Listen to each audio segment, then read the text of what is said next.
What's up, guys? Welcome back to another live stream. This one's going to be a little bit different because I'm playing a brand new opening. So every time I play as black, I'm going to be playing a new opening that was taught to me by a grandmaster. Some of you have actually already seen this video. So if you're a member on the channel, you get early access to videos that I post, and you've already seen it probably.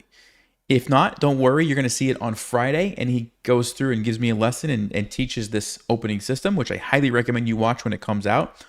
Also, I'm putting a link in the description. This is Grandmaster Avatek over from ChessMood. The link in the description is a special link that gives you access to all their courses for 1 month. All right, it's just totally free. You don't have to put in any credit card information or anything. So if you want to check out the courses, which include the ones that teach the opening that I'm going to be playing, you can see that. They also have a bunch of other courses as well. Okay, so definitely check that out. I'm going to jump into a game here, and perfect. We get black right away, so I'll be playing e6 and d5. Okay, now this is the opening that he taught me. I will tell you, I don't remember everything from that lesson. It was like a while ago when I recorded it, and I haven't actually had a chance to review it. So I'm going to try to remember as best I can. I think here we played knight f6. All right, so we're playing the French defense. And on bishop g5, I think we play h6, which is not the main move. But we are really hoping that they take our knight. We want to just kind of relieve the tension here. And we recapture with the queen. Okay, they do take it. And they push. Now, a lot of people will take here, and it looks like a free pawn. It's actually not. This person decides to push, which is an interesting move, and I'm not exactly sure how I'm supposed to respond to this. I guess we don't want to go here because bishop d3. Well, actually, maybe I could get away with that. Now I'm wondering, because their rook, they'd have to play queen f3 and basically sack a pawn. Okay, so queen g6 is actually not out of the question. Knight f3, then bishop here takes, then rook g1 though. That looks pretty risky. So I'm really hesitating if I want to put my queen there. The other option is just go back and then basically pretend like we're playing in advance. Yeah, I'm just going to go back. I'm a little bit concerned about bishop d3 at some point. I don't think that's a wise decision. Queen g4. Okay, I'm not familiar with this. I don't believe we talked about this line where they trade the bishop, then go queen g4. Well, let's just think about this logically. A6 is probably a useful move to stop some shenanigans. Maybe we try to trade the bishop. This is kind of annoying. I mean, I could chase it around a little bit. I'm not sure if I want to do that. But I don't think we can play bishop b4. Yeah, that is interesting.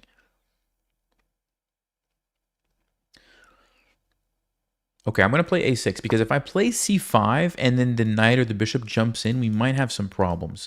So I'm going to stop that, and now I'm thinking we can safely play c5 and just kind of attack here. Let me see. Yeah, let's do it. Let's play c5. He takes it immediately. Okay.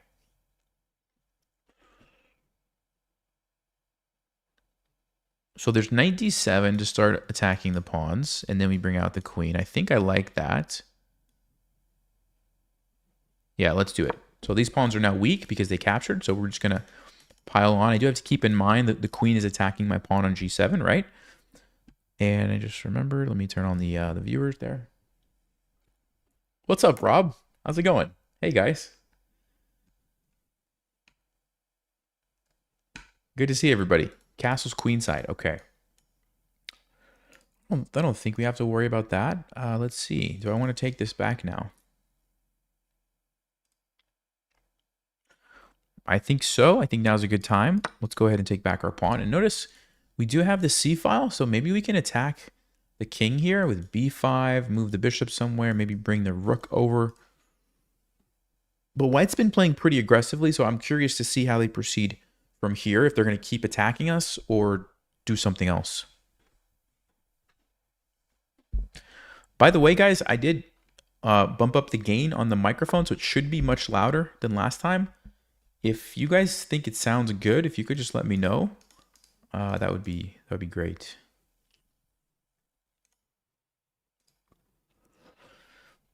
Probably wants to push his pawn like this. I do have the opportunity to trade queens. Audio sounds good. Awesome. Thank you, guys. I do have the opportunity to trade queens. Maybe I'll wait and do that later. I think I like b5 here. Does open up the c6 square, though. The nice thing about trading queens, though, here is it opens up this rook where all of a sudden I get a really nice target.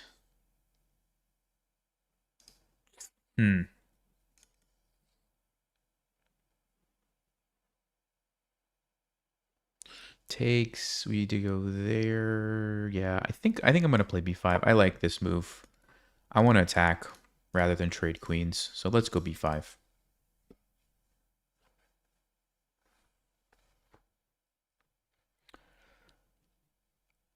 Sack the queen and turn on the rice cooker. Yes, exactly. It's always a good strategy if you don't know what to do.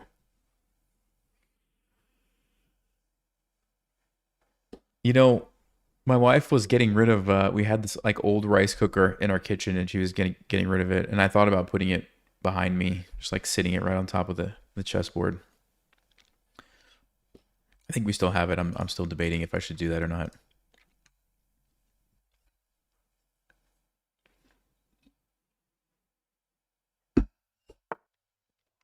Yeah, so he does go for f4, which I kind of expected. f4, f5, I think is pretty typical.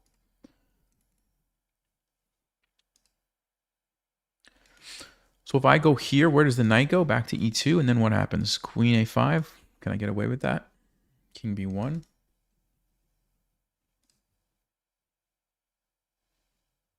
I don't know if I'm going to play queen a5, but I do like pushing the knight back. And I can even jump into e4 with my knight here, which kind of looks like a nice square. If assuming white plays here, which is... Yes, okay.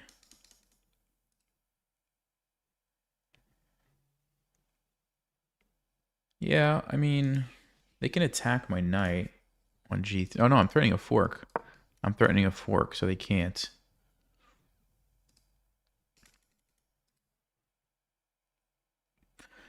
Oh, actually, I could play h5 now, and the queen doesn't have a lot of options, so he goes back. Okay. Deals with the fork.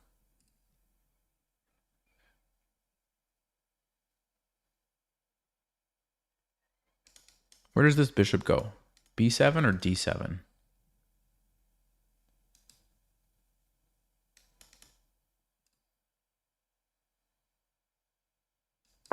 I don't know. I'm thinking maybe it's going to be in the way here, so I'll put it on d7, but also I don't know if I'm going to need support this way instead of over here. Okay, he does go knight g3, trying to get rid of my knight. Now, I could just move back. If I trade, it kind of opens up the rook, but that's not a huge deal.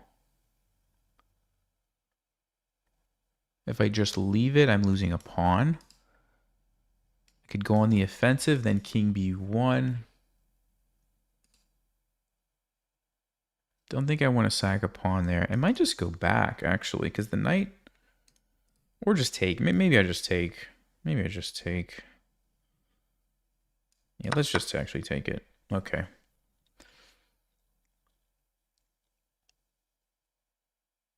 So queen a5, king b1. What's my follow-up?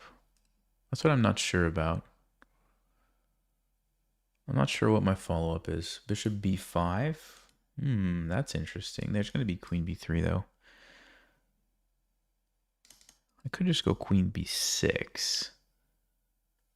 He wants to play f5 still, but I have queen g5 against that, so maybe I just leave that. But I still need a move to play. So what should my move be? What should my move be?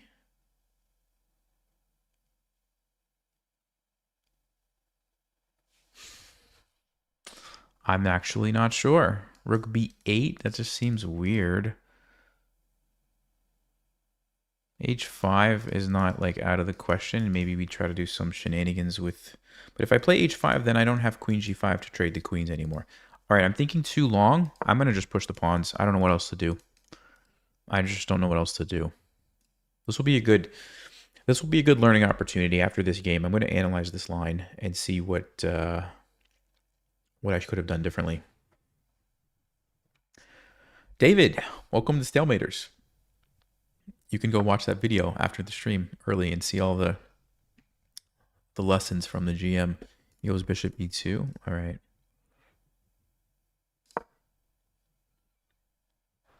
I'm still in the same boat. I really don't know what to do. Yeah, he wants to push here. That's obvious. I think we just try to bust open his king now. Don't love my position. I kind of feel like I did something wrong, but I was caught off guard when he captured and then pushed. That's kind of a weird... usually if they're going to play the advance, they'll play it early. This person delayed it, and it just kind of threw me off. But at least we're getting an attack on the king, so let's see. Whenever you're trying to attack with a pawn storm, you always want to make sure that you get a fork like this because it guarantees that you're able to open up a file.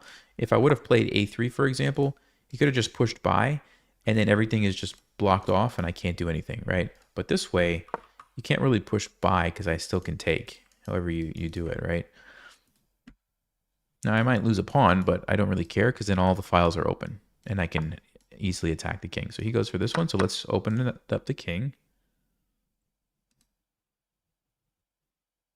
Now it's a question of maybe rook b8. And then the queen can come over at some point.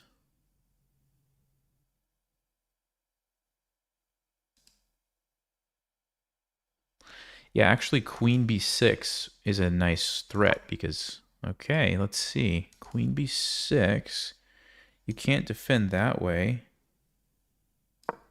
How do you defend this? Queen c3, we have rook c8. How do you defend this if you're white? Well, maybe he's going to play b4. Ooh, b4.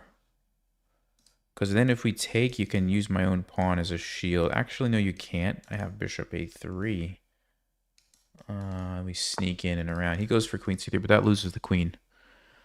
Doesn't that lose the queen?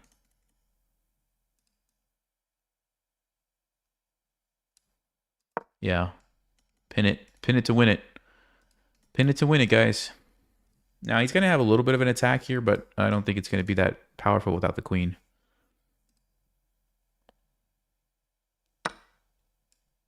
Go ahead and take that. And then we can just recapture, I think. I'm going to take with the bishop here. I didn't want this guy coming in on the side. Okay. He's going to fight on. Let's see. Yeah, we still have to be a little careful, actually. This is still kind of tricky. Let me go here. It's still tricky with the bishop. So bishop d7.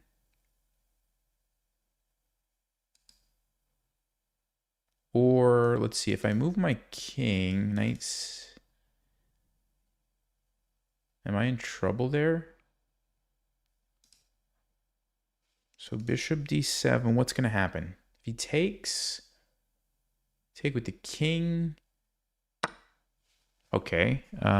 Just takes my bishop. I guess I have to take it. Okay.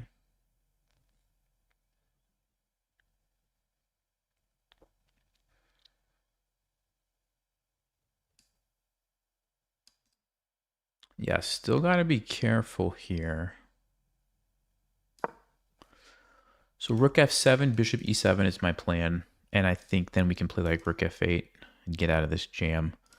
So, yeah, let's just do it quickly. I got to keep some time on the clock. Once we trade like one of these rooks, I think it becomes a lot easier for us.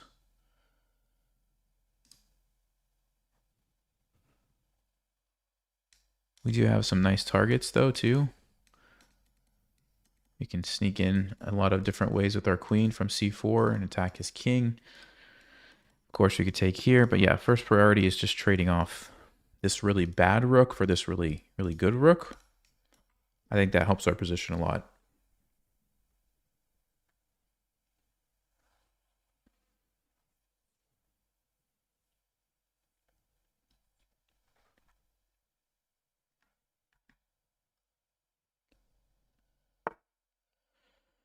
Okay, so they want to stop me, but I don't think that really threatens anything, right? So I'll just take this pawn.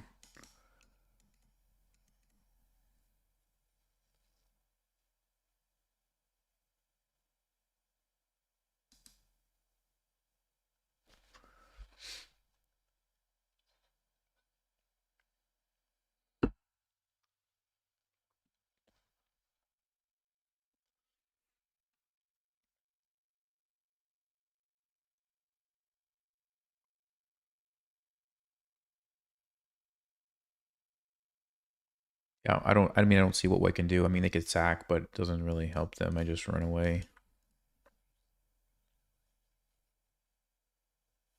I think they just missed the rook pinning the queen, and that's just too much.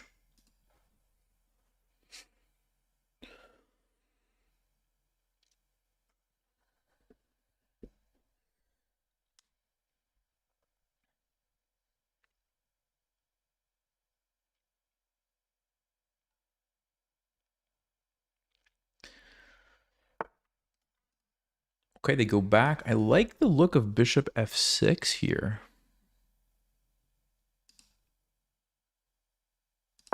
Because it disconnects the rooks so they're not defended. Also creates this beautiful battery. Also, it's defended by the pawn, so the rook can't really touch it. So they try to defend. Let me get this rook out of my face.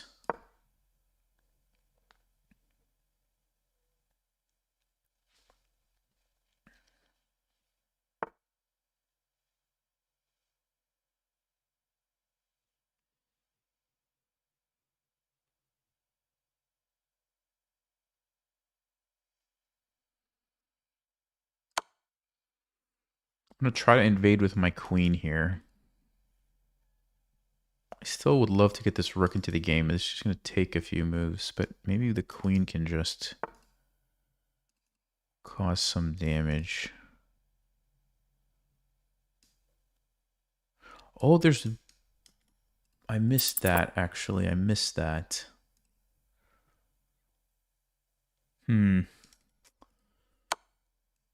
Okay, gotta be careful still. Check. I think we just keep going. I think we just keep going, and then our rook can actually come in like that.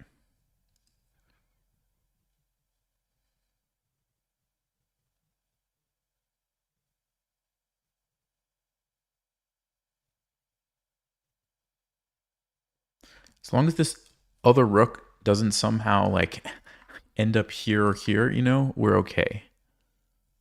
That's how we lose. If that rook starts moving like a bishop and a knight at the same time and jumps over everything. But I don't think that's how chess works. So that's probably what they're thinking about, though. Like, is there some way to, you know, get the other rook over here without... Okay.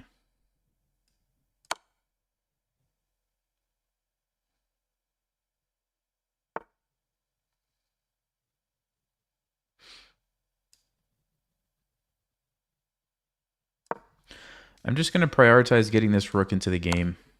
Oh, no. What am I doing? I didn't think about that at all. Oh, no. I'm probably going to lose now. Actually, maybe not. I have a lot of pawns, but that was a really big mistake. Oh, man. That was a huge mistake. I don't know why I wasn't thinking about that. Okay. No, it's not over yet. We still have a bunch of pawns. We can salvage this. I think we can still salvage this. That was a big mistake, though.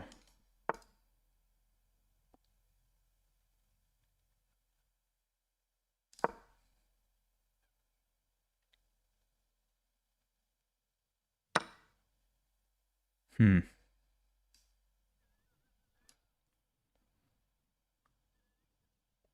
Shoot. All right, I'm going to go for it. We're going to go for it. I don't know if this is a win or not, but we're going to try.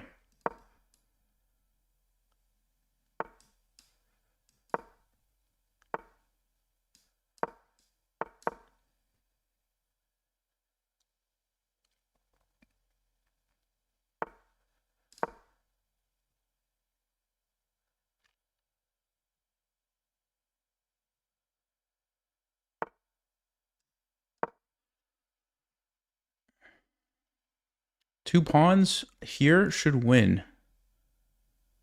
So just have to do that.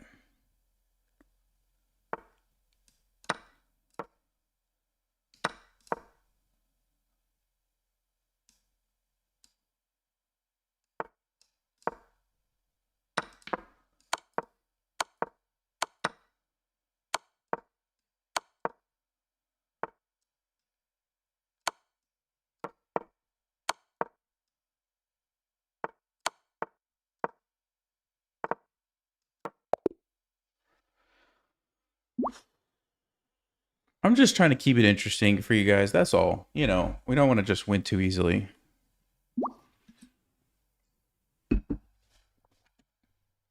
It's for the content. It's for the content.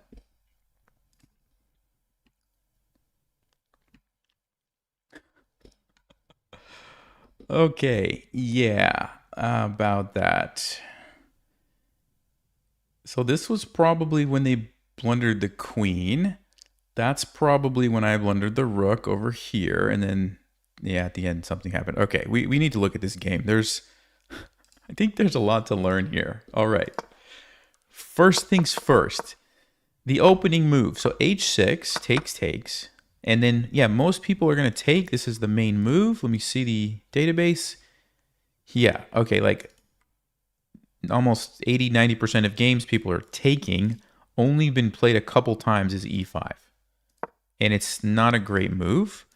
And the best thing is to go back to Stockfish. Yes, Queen d8 was fine, so I didn't mess that up. Queen g4. a6 is okay. c5. So my opening wasn't terrible. It's just not played very often, this setup. All right, so that was fine. We got into a decent position. And Stockfish does say trading the queens here is very good. And if they attack me, just using this pawn as a annoying thing is good. Then play b5, and if they attack it, we go on the offensive. The knight is forced backwards. Then we jump in, threaten the fork. Wow. And then we just keep attacking. Look at this. Okay. So the opening really wasn't that bad. Now, let's go to this end game part. Or middle game, I guess I should say. They blunder the queen. Okay, so huge mistake. Yeah, they should have played b4, which is what I was thinking. I was probably going to take it. Ah, they go king b1. Wow, what a mess. I can't really take it because the queen comes in. So queen c4. Yeah, I don't know what would have happened here. Anyway, they lose the queen. Okay, now it should be easy. Whoa. That was a blunder? Why? Is it because I allowed the b5 square? Hold up. So if I take with the pawn and they check me here, it doesn't really mean anything. I just move over. Who cares? I'm developed. The rook comes over. I'm great. This was a huge mistake because now they had bishop b5, knight c6, bishop a6, knight d4, and somehow I'm just in a really bad position. There's a rook coming down to pin me. There's a knight, there's a bishop, there's this rook. Wow. So I totally misjudged. I was afraid of this when I shouldn't have been, basically, right? This is harmless. I just move over, no problem. But this b5, rook b1, bishop b5 check was very dangerous, and I underestimated that. Okay. My opponent missed it as well, though. They didn't see that idea. So they took. Now I'm back in the driver's seat. Let's just see. Stockfish says the best and easiest thing here is just queen b8, attack the rook, and then get your king off the back rank.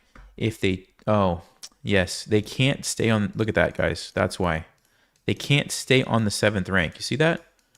That's actually very instructive. So when your king is stuck like this, you can't just leave it sit there. You have to do something to fix the situation. And Stockfish says, yeah, just bring the queen back, chase the rook away, and then you're good to go. You move your king up, and your rook comes into the game, and everything is good. That's very helpful. And I did some other stuff and ended up getting... I don't know why I didn't think about this. Now, it's not all that bad because I do get a bunch of pawns in the process, and those pawns ended up winning for me later. But still, didn't need to be that hard, right? Okay. What a way to start. What a game to start with. All right, we got white. We'll play e4. Okay. I don't know if I should say this or not. I'm going to spoil one of the videos if I say it. Well, I'll just say it anyway. The Grandmaster Avo told me don't play the Halloween Gambit anymore. He told me I'm losing lots of rating points from playing the Halloween Gambit against players above 2,300. He said below 2,000, it's good. Above 2,300, don't play it anymore.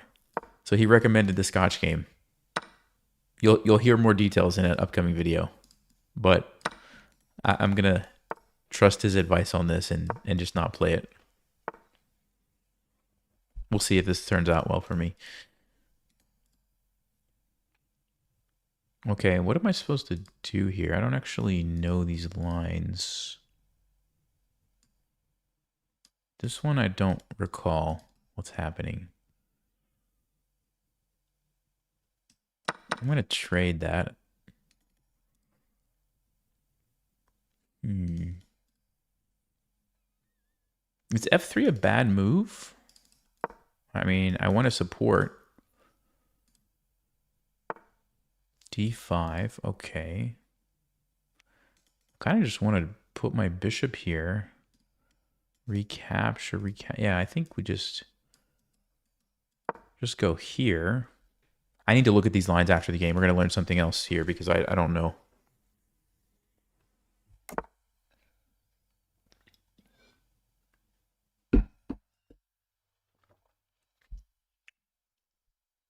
Castles, okay.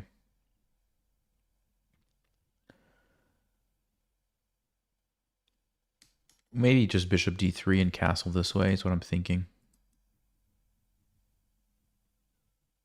Just keep it nice and solid. Nice and solid. Don't take too many risks here. I don't think we have to.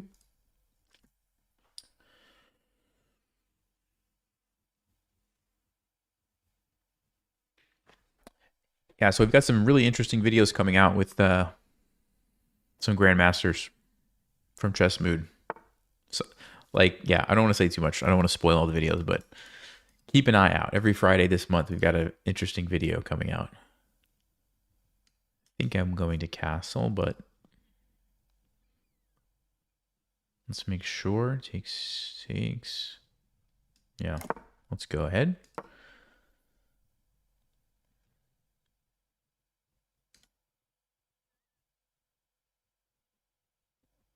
Bishop c5 is kind of annoying because I have to be a little careful with like knight h5, queen h4, and checkmate.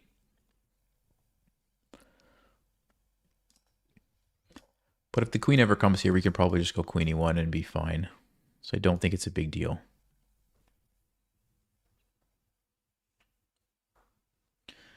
I don't think it's a big deal. Rook b8. Interesting move.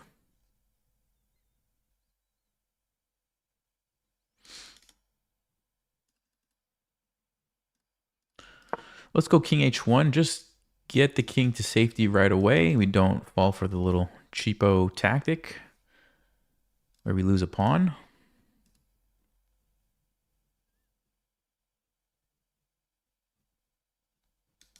I'm thinking we go a3 next. Force him to make a trade. Oh, there's d5 though.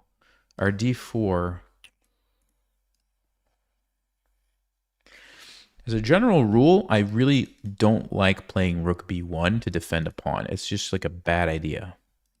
I also don't want to just lose this pawn for free.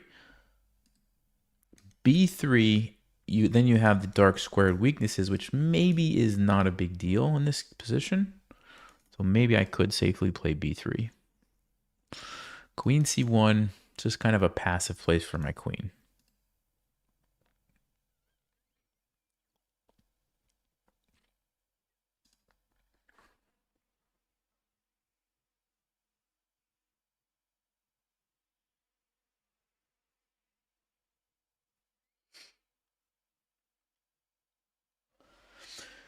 Yeah, Rob, I think you're right. I think that sounds familiar. I switched it out recently. I had this one a while ago, and then I had my normal one, and I switched it to these. The knights are like the best thing about this set. Like the knights are so cool.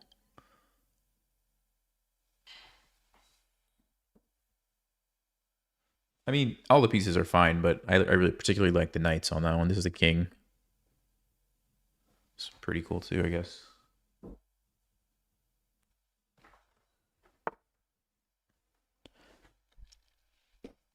I'll show you the block in just a second. Bishop d6. So there's the attack that I was talking about. He's also setting up something here.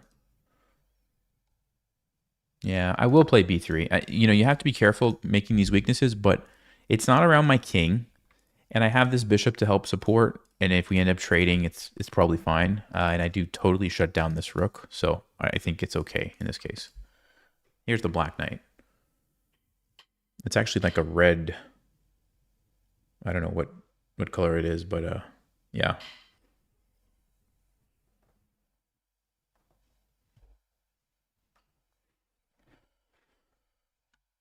It's an expensive chess set, but super nice. I like House of Staunton chess sets. They're very nice quality. Okay. We got to get the queen and the rooks in a better position. I'm just not loving this. Bishop g5. I don't think we're ready to trade. You have to watch out for this. Queen e1 and sneak over here makes sense. Then we can slide the rook to d1. Yeah, let's do that.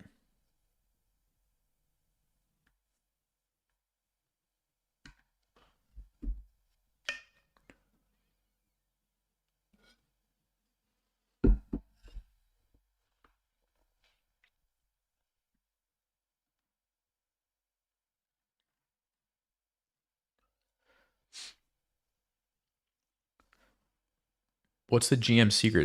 The GM secret is the opening to play as black, which we saw in one game.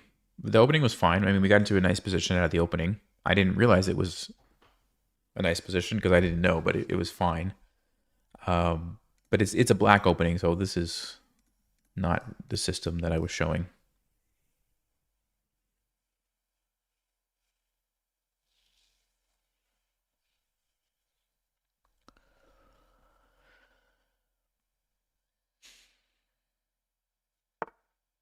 Bishop d7 seems like a smart move. Let's just bring my rook here. Feels safer, like with the bishop still on the board and the rook here with a pawn on b3. You never know when you're going to get into trouble, right? Now that my rook's on d1, if this ever happens, I can safely move my knight away. I don't need to leave all these pieces defending it, so I think this is a good place. And of course, it's well defended from the light squared bishop, right? Bishop back to c5. Okay, I'm tempted to go and get that bishop, or at least try to. Bishop pair is a real thing. Let's see, takes. Do I have to worry about that though? I could also go like for this plan. Sorry. This plan.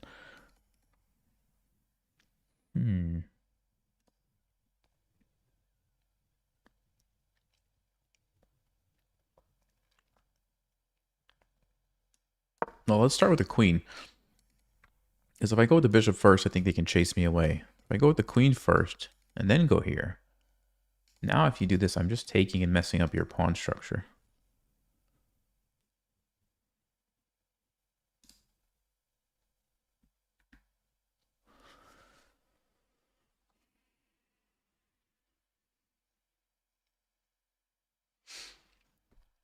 Did he teach me the secret GM handshake? No. He left out that detail. Do you know the secret handshake? Is that why I'm not a GM? Because I don't know the handshake? All these years? I didn't realize that was the secret.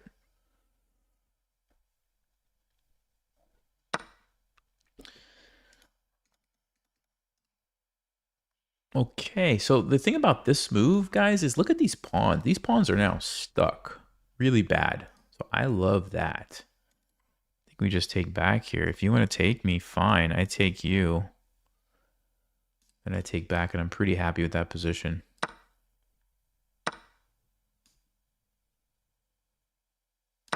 Yeah, I think I'm very happy with this position.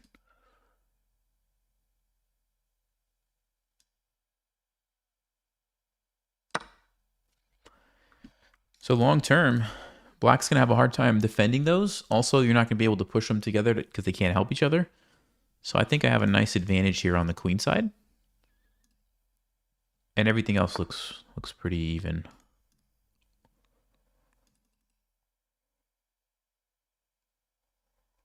I think I'm going to put my bishop here. Keeping an eye on this square so I don't run into any back rank mate problems. Just clearing the way for the rook. Also, this is a very nice diagonal for it to be on.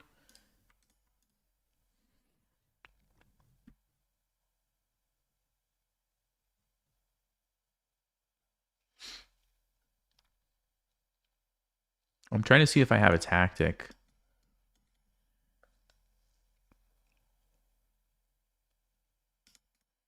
The issue is they could take me. I could trade. We're trading maybe too many pieces in that situation. Let's keep it on the board.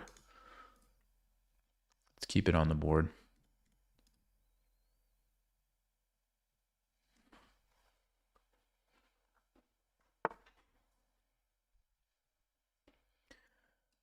Okay, let's line up. I do want to get my king into the game, so I'm thinking maybe g3, king g2. Unless we can get rid of this bishop somehow. The other thing would be to double up here.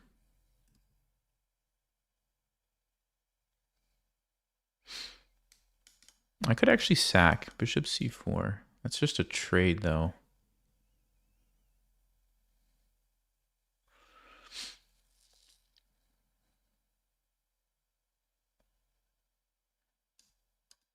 Yeah, it's just a trade. Let me...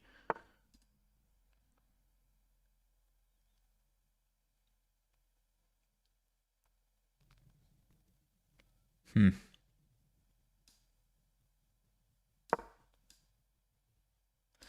I want to keep a pair of rooks is the question. Okay, he's not actually trading, so...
Let's go ahead and double up here.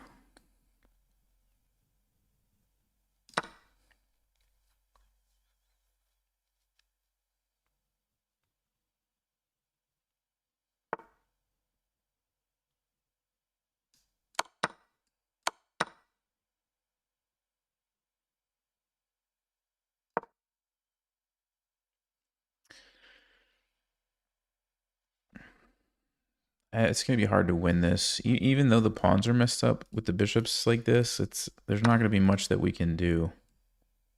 I'm going to try to win one pawn here. See if we can make that happen.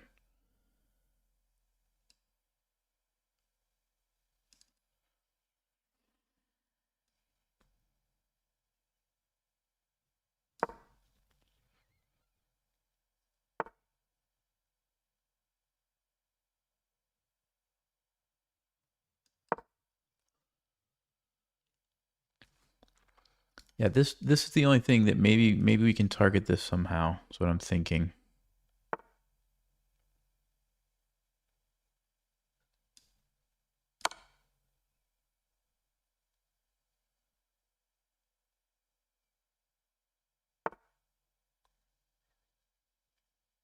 Whoa.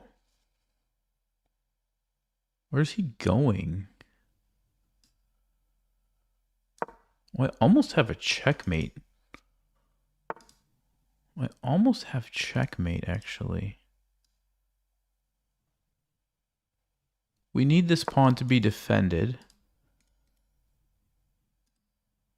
If my king was here, this is checkmate. Wow. 1, 2, 3, 4, 5. 4. Can I even consider this? Here, here, here, here, here, here, here, here. Checkmate? What? Okay, wait a second. Wait a second. Does he have a way out of it, though? If he sacks his bishop, we take back. It's still checkmate. That doesn't help. If he moves, we take here. Still checkmate if my king's on c3.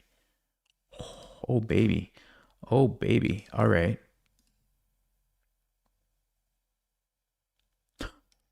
I'm going to do it. I think I'm going to do it, guys. What's he going to do? I mean, the other strategy is just like come over here and then start pushing this pawn or something, but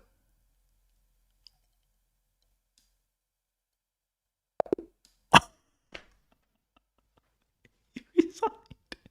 He resigned. Now I regret not moving faster.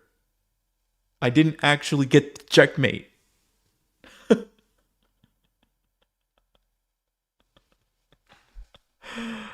Oh my. How did they not see that? That was my whole, that was like, okay. Oh man. What did Stockfish say? Like, let's say they would have played a different move. Like, you know, move their bishop. It says king h4. But if I would have played this, was I not going to win? It says h3. What am I missing? How did they stop checkmate? Oh, they go bishop a7. Okay, let me take... Oh, they do it right at that moment. They do it right at that moment. And then they can run with their king up here. No. Then they go bishop b6. Wait, what? What is happening? Oh. Now they sack and move their bishop. They escape at the last minute and they're getting a queen and I lose. So yeah, it was possible for me to lose going for that plan. But I probably would have realized that was going to happen at some point along the way, hopefully. And I guess they just missed it. That is crazy. That is crazy.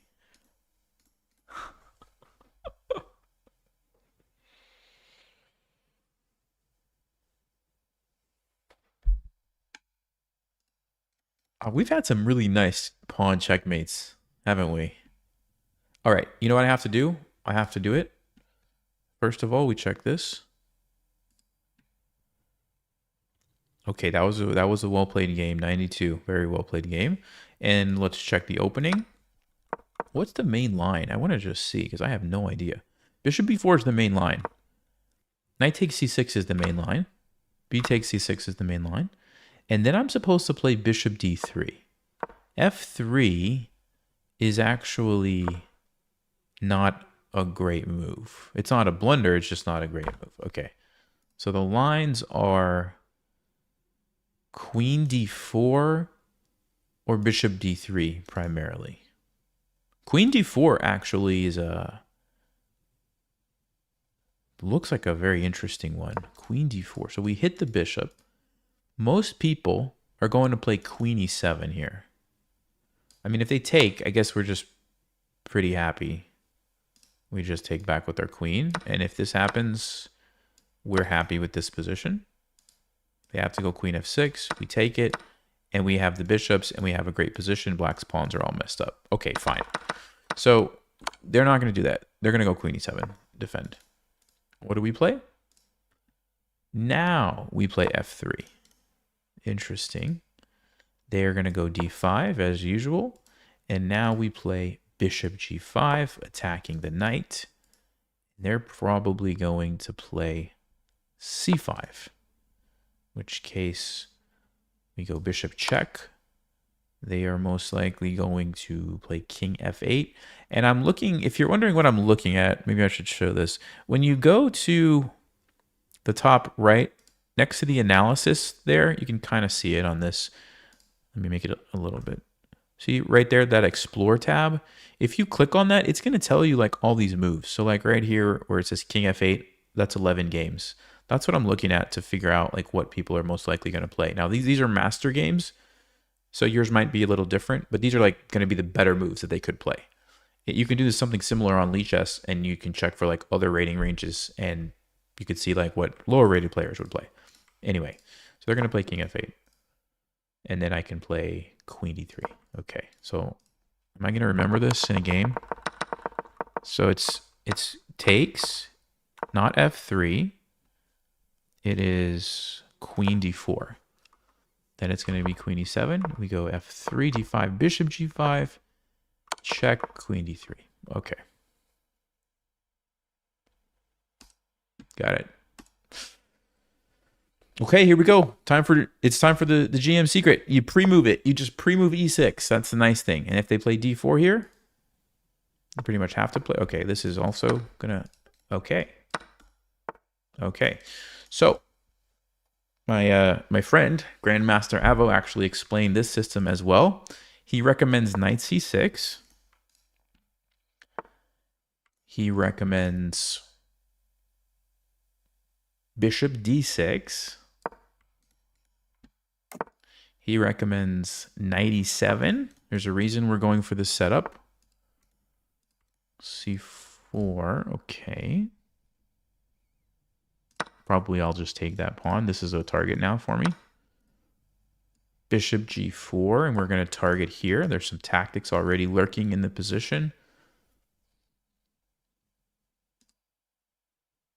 Speaking of tactics in the position, did I just fall for something? Uh-oh. Okay. I was not paying attention. Here, we're fine. It's going to be knight g5 that's a problem for us. Now, I do get the pawn.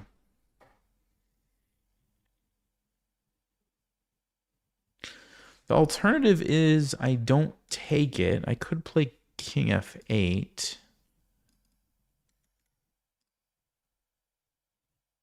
Okay, let's play king f8. I don't think we should take that. I wasn't paying attention. But I don't think we should take that. That's too dangerous with knight g5. But it's not that simple because we still have something. I think.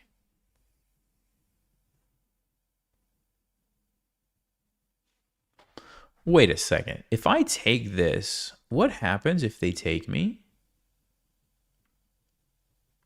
I get a queen. They get a fork. They get a queen. I get a knight. They get a... Am I down a piece? I'm down a piece, aren't I?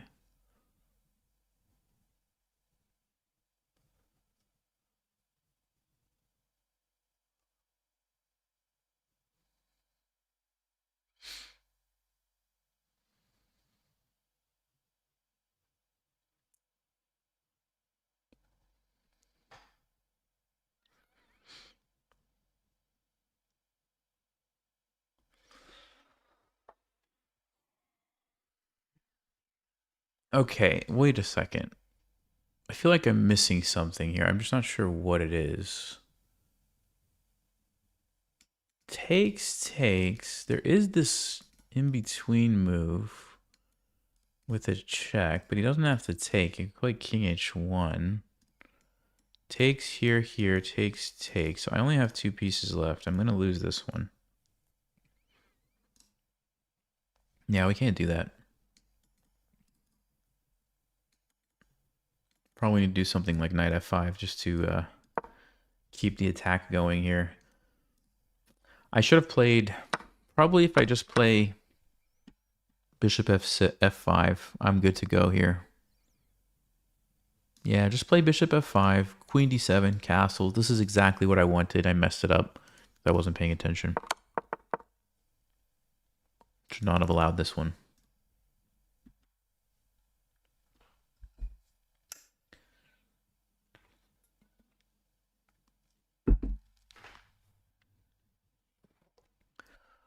We'll check it with the engine after, but yeah, I'm pretty sure I messed up this opening. Not because of the opening, I just wasn't paying attention to the tactics.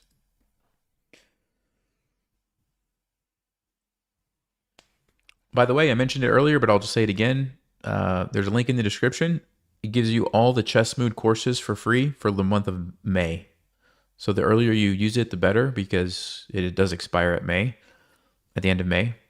But it has the opening courses that the Grandmaster taught me to play as black. It has all the stuff with white. They teach you the Scotch game, which I was playing earlier. And then there's a whole bunch of other courses. So if you want to work on like tactics, you want to work on how to think through positions, they have a bunch of games where grandmasters explain their thought process, which I like personally. Tons of really good stuff. So just go get it. It's free.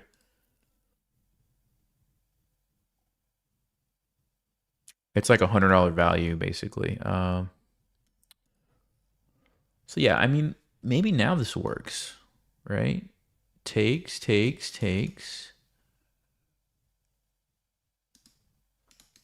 Or is it just the same? Is it just the same old situation?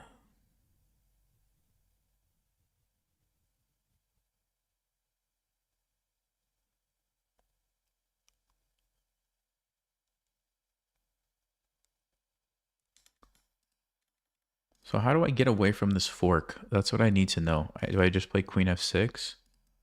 I have to get away from this because this tactic keeps popping up. Yeah, let's go here. We'll just try to pretend like I sacked this on purpose and bring the rook over and just keep attacking. I don't know.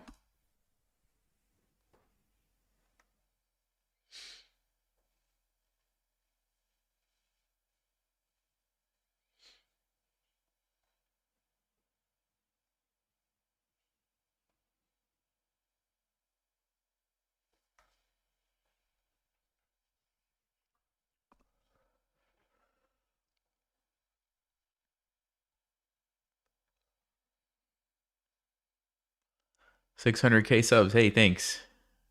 Appreciate that. That's crazy. It's such a big number. It's weird.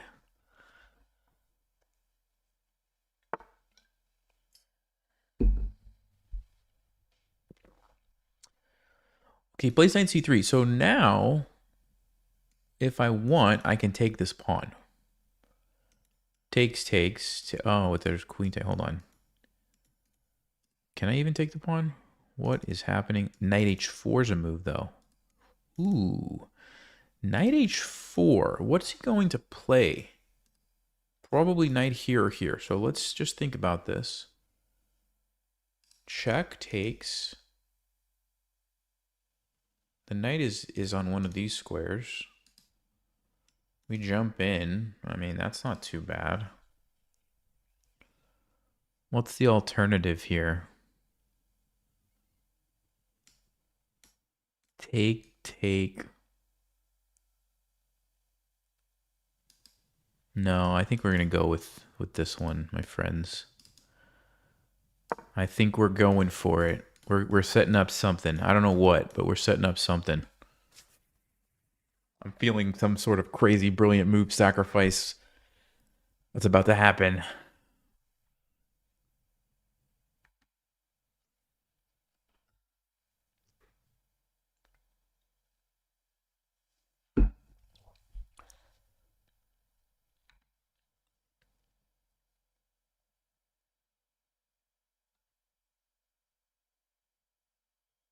I'm predicting he moves the knight. Yes. Okay.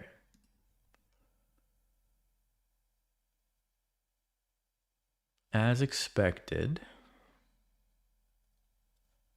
So let's just start with the obvious. Takes. Queen h4 doesn't cut it because there's like just captures. So takes. I think I have to take with the queen.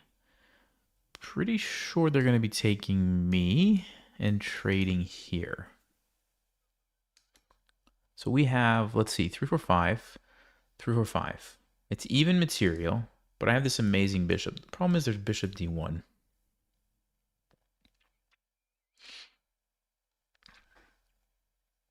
So it's kind of just like an equal position. The other thing I could do is go here, let him take me. Let's see. Knight g3, let's just say we take. Then they take with the f pawn, though. That's the problem. Yeah, unfortunately, I probably have to go for this line. I'm just not seeing anything better right now.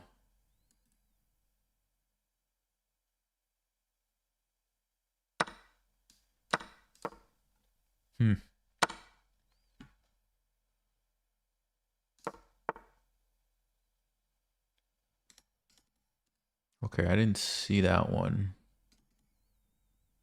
But is that a big deal? Do I want to go here? I don't think that's a big deal. We just move. We just move.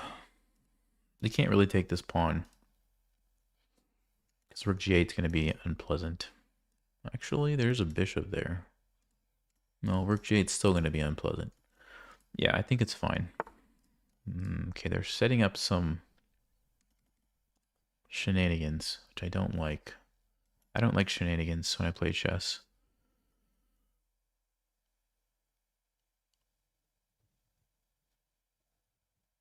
How big of a deal is this move? Do I have to stop it? Do I just come over and let it happen and not worry about it? And that looks dangerous.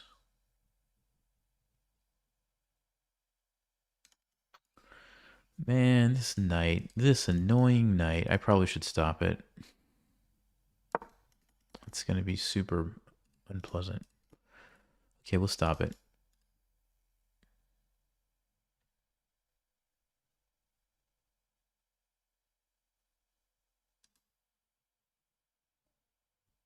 Oh, I've played this person multiple times before. Okay. All right, let's chase the knight out of here. Let's chase the knight.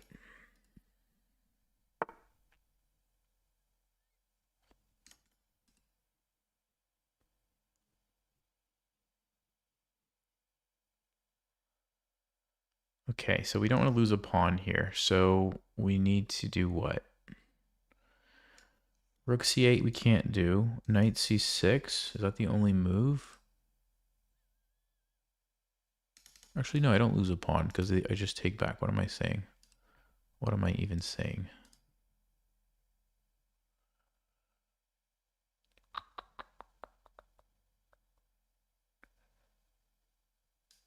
Okay, let's go here. This was Bug House. I would win instantly.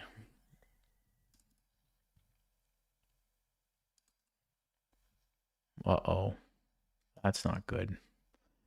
That is not good, my friends. Mm-mm-mm-mm-mm.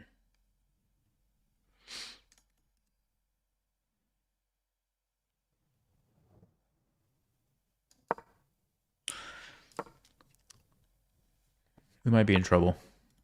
Actually, I think we're in trouble. I think we're in big trouble.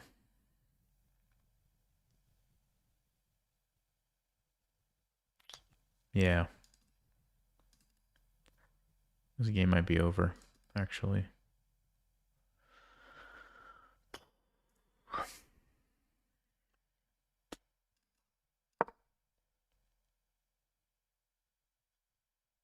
I blame it on bishop f7.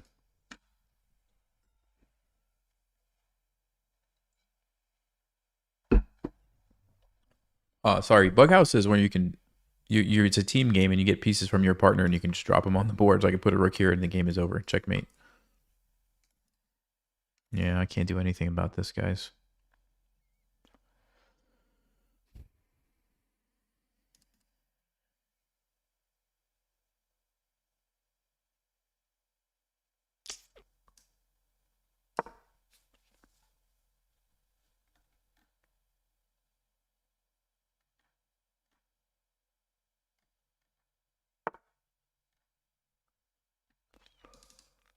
Yeah.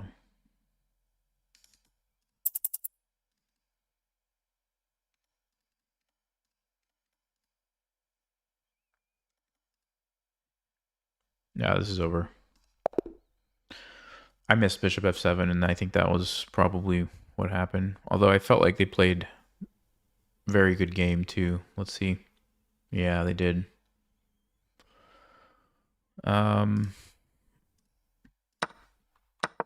If I would have just played bishop f5, yeah, we were fine.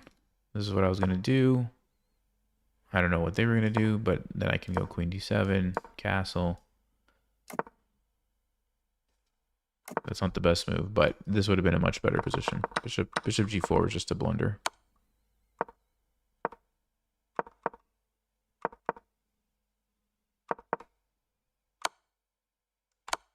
Oh, bishop f3 is the way to go? If they take my queen, I take their queen. If they take back and I take back, I'm up a piece. So they have to do what? If they take here, queen f5 is a winning move. Wow. I wasn't even thinking of taking with the bishop. So we had it. We had it right there. We just had to take with the bishop. That was it. Why didn't I think about that?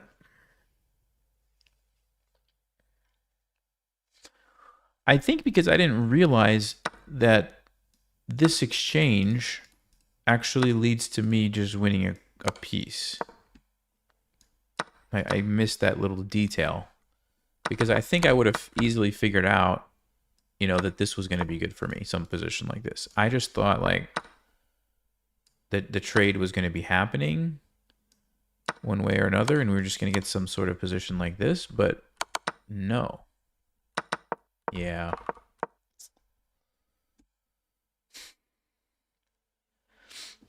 How do you tell the difference between a king being active versus exposed in the late middle game, early end game?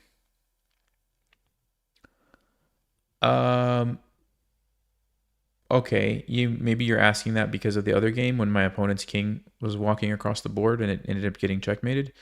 Yeah, I mean, generally speaking, the rule is when the queens go off the board, you know, your king is much safer. However, I would say rooks in general are also very powerful. So if there's like a rook, like in this game when there was rooks around my king, like this is super dangerous. I mean, 2 rooks essentially equals a queen. So if there's multiple rooks, you're probably in trouble.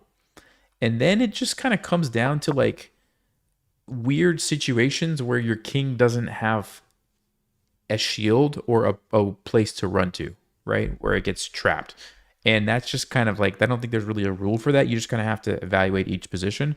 So like the previous game, where's the previous game? Hold on.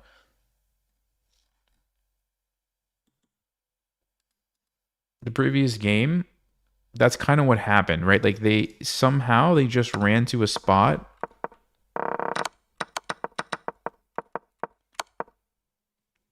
Like I didn't feel like they were in any danger until they decided to go to c5.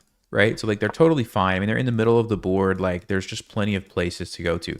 But as soon as they go here, it's like, wait a second, you kind of put yourself into a mating net potentially, right? So that's where they should have had some like alarm bells going off of like, wait a second, this might not be a safe place for my king. And I think they should have probably, yeah, Stockfish said you just go back to e6. You know, you're fine if they don't do that. So I hope that answered the question. It's a lot of like, it depends. Of course, the general rule, like once queens are traded, usually you're pretty good. When most pieces are off, you're pretty good. But when your king gets cut off, particularly like by rooks on the back rank, or in a weird situation like this where it just doesn't have places to go to, that's a big red flag of like, yeah, I need to be really careful here. And it wasn't mate. I mean, it was mate because they messed up, but we saw what Stockfish said. Like, you just move your bishop, end up sacking this pawn, and then eventually your bishop moves around and your king escapes. So like, it wasn't actually checkmate if they were paying attention. All right, so I don't think the opening failed us here. I just blundered the bishop f7. That's the only reason we lost this game.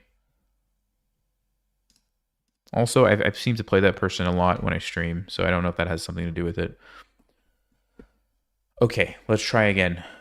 We are black. Pre-move, e6. Here we go. Okay, so if they play this, we don't play d5, because then we're just playing like a Queen's Gambit. We go f5. We're playing a Dutch, but we avoid some of the lines where they sack e4 early by playing e6 first. According to the GM, this is safer. This is a safer option. Okay, and whenever the knight's on c3, we bring out the bishop and we take it. We just take it. I'm just going to take it now to double up the pawns, and then we're going to put our bishop here. Okay, let's go. Bishop here. Pawn goes on d6 to control this square.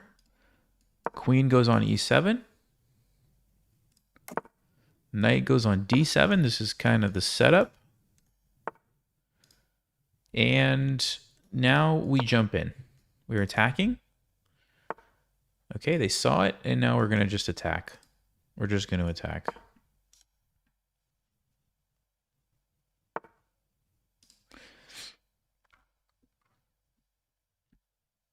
So I'm actually wondering, wait a second. Wait a second. Do you guys see what I see? Do you see what I see? Do you see that? Uh-oh. Uh-oh, SpaghettiOs.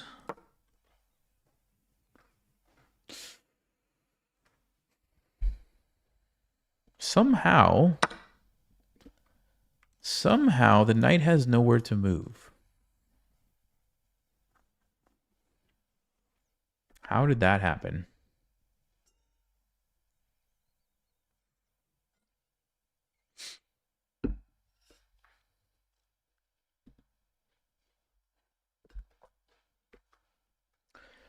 You thought f5 early was always dangerous to play?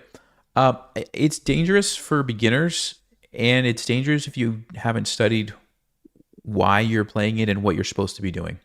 So yeah, if it's like your first time playing chess, I wouldn't recommend playing f5. But if you've studied what's going on, you can get away with it. Okay, c5. I don't think that does too much. We're pretty solid. This doesn't concern me. So let's get a free piece. Let's get a free piece. And they take. Okay, we could take here, but then we lose our queen. We can go queen g5. But then you can take here. Yeah, we'll just take back. No reason to get fancy. We just take back. So we're already winning. It's like move 15. We're already up a piece. And wait a second. Knight to d2. Are you guys seeing what I'm seeing? Bishop, knight, rook, rook. There is a check. I just noticed that. There is a check. So that's one thing. So we could stop that with h5. Or we could bring our queen. Or we could bring our knight. We've got so many options, I don't even know what to do. Okay, this is actually guarding this. So probably shouldn't move the queen. So I'm thinking h5 is a safe bet. I'm also thinking knight f6 looks pretty good. If this happens, we could just slide the queen over. Not a big deal. I don't know. I kind of like h5 using the rook. And we get control of g4 too. Let's do it. Let's do it.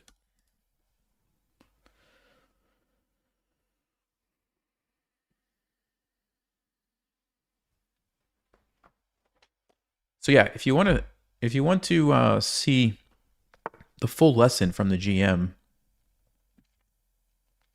two things. It's coming out on Friday on my channel. And click the link in the description. You can get all the courses on his ChessMood site, and it's in more depth and more detail in there. So I highly recommend you do that too. Okay, so he wants to do some shenanigans like this, which I do not want. So I think what we're going to do is just bring the knight, just because it's also under attack, right? We're under attack here, so let's just defend. We already talked about this check. It doesn't do much. We just block with the old queen. And I'm feeling pretty good.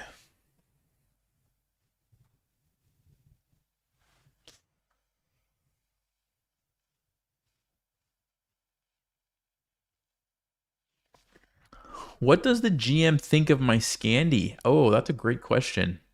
You know what? We covered that in one of the videos coming up this month. So stay tuned. You will see. All right. Now, why am I okay trading queens? Well, because I'm up a piece. So trading queens is good for me.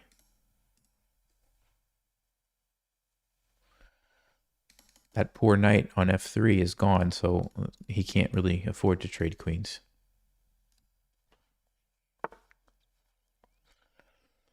Okay.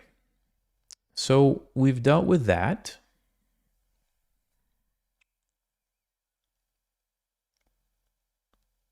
Now, what's the most important thing in this position? That is the question. I could bring my rook here, which kind of looks nice. I could just move my king up to get it away from this annoying diagonal stuff. And defend. I like that. Also, then we can bring the other rook and have both of these guys. I could go here, but again, the annoying queen check. I'm really leaning towards king e7. I think this is the way to go.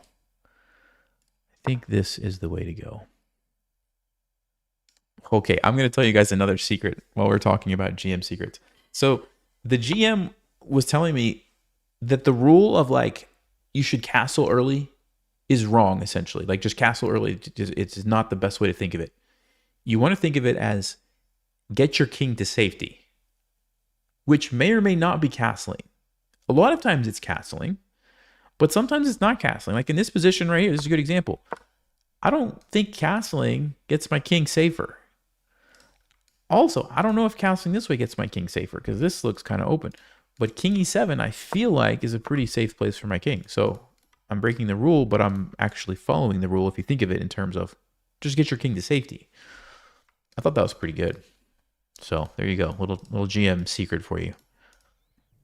Yeah, he's going to, of course, he's going to try to bust open the king here, but I don't think it matters. I think we just keep attacking. D5, not a problem. We can take it C5, takes, not a problem. Let's go here.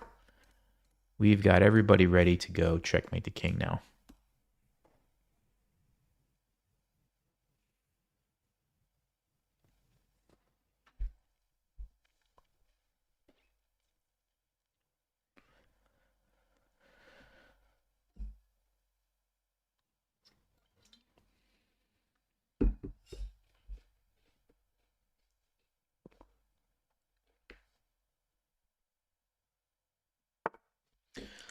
Okay, so he brings a rook over, which is fine. I would like to sack a piece now. Queen here, queen here, queen here and here, here and here. This is the problem when you have so many options. It's like, what do you do?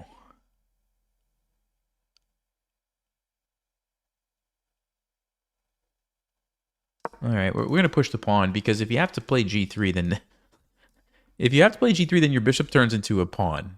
It literally just transforms into a pawn instantly.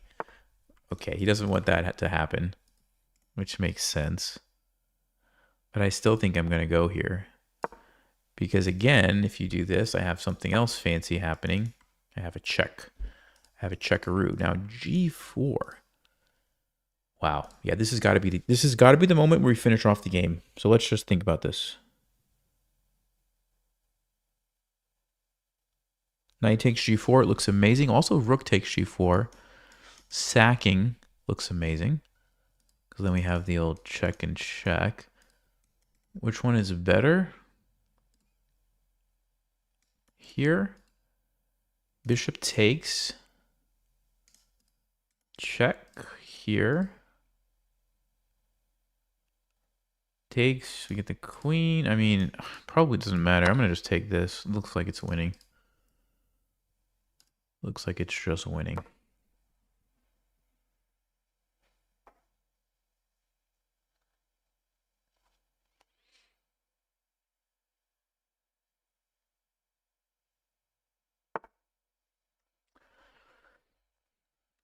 What is it? What does he say? You can run, but you can't hide. That's what I think is about to happen here. We snap this one off and push this. We push this right away. I mean, this is a fork, so maybe I should just be happy with my fork, with my exceptional fork. Yeah, I feel like this game is really illustrating like when everything goes right for you when you're playing the Dutch. It can be a lot of fun. It can be a lot of fun.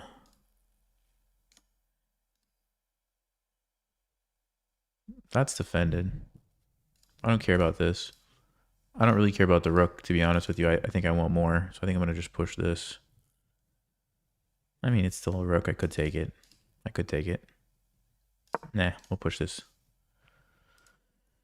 Who needs a rook when you can get a queen? Or maybe something even better.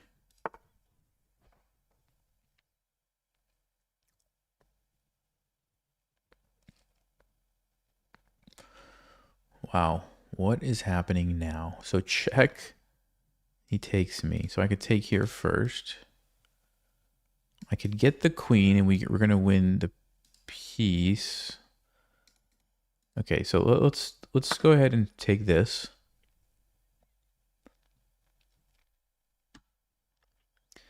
And then now I think, let's see, check, we take and get the queen. Looks pretty good. Alternatively, we go here.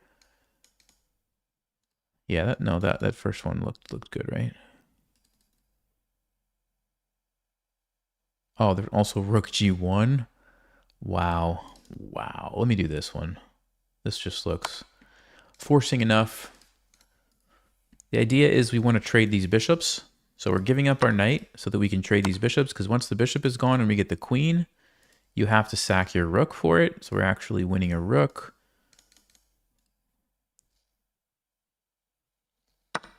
Not to mention, there might even be some other plans, but this just looks like I could even just go here if I want.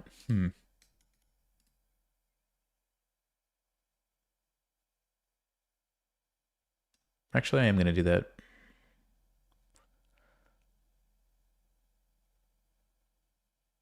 That's exactly what I'm going to do.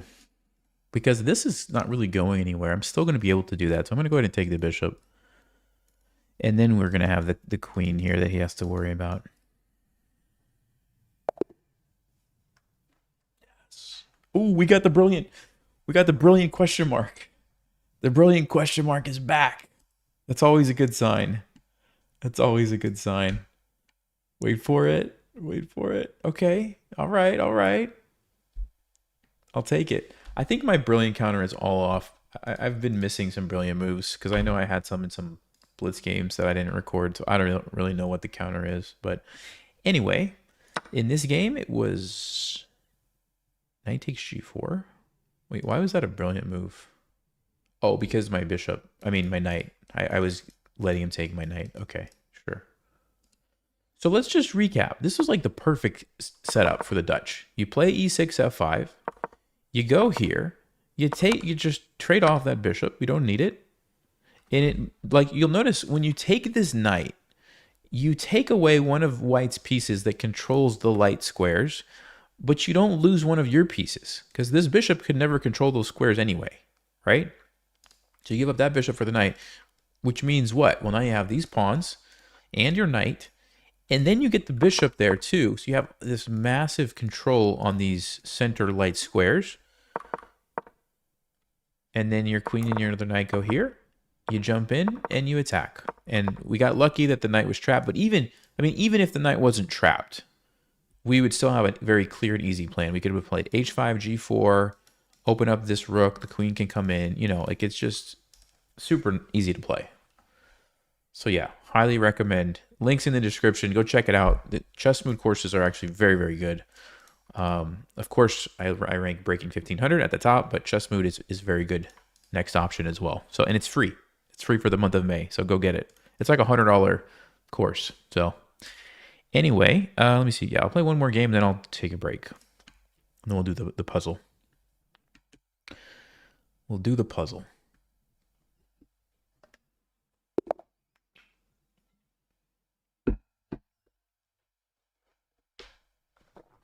Okay. Let's go with e4.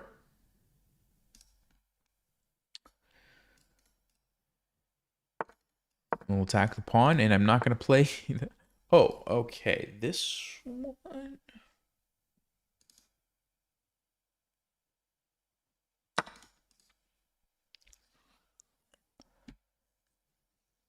I want to say something, but then I'm like spoiling yet another video if I say something. I'm not going to say anything. Nope. I'm just going to keep my mouth shut. I'm going to keep my mouth shut. Mm-hmm. Mm-hmm.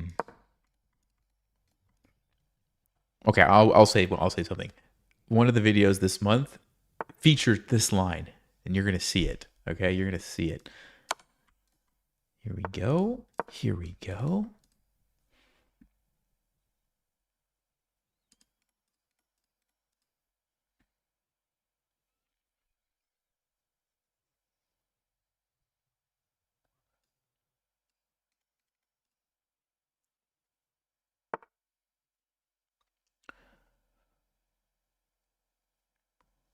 I think we just castle.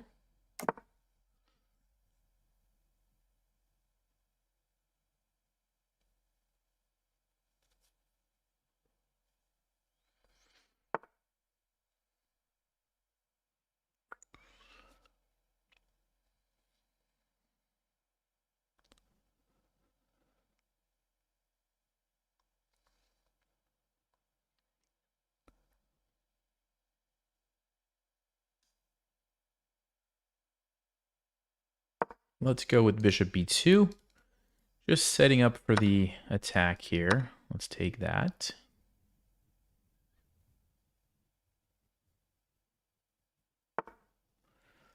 Uh-huh. Okay, I'll play d3, just get all my pawns nice and solid here. But even though we're down a piece, I mean, we have a bunch of pawns. I actually have all my pawns, so I have 2 pawns for the piece. And we just get a nice aggressive position. Let's go f4 now.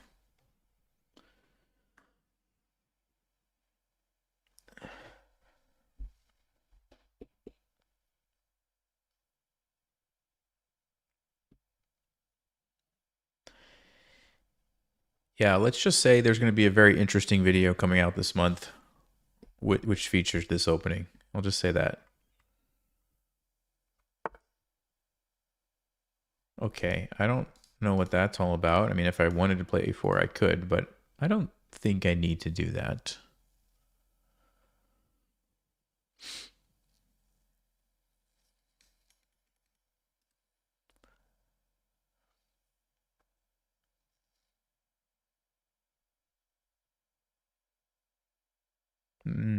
Maybe, why not? Why not? We'll just do it.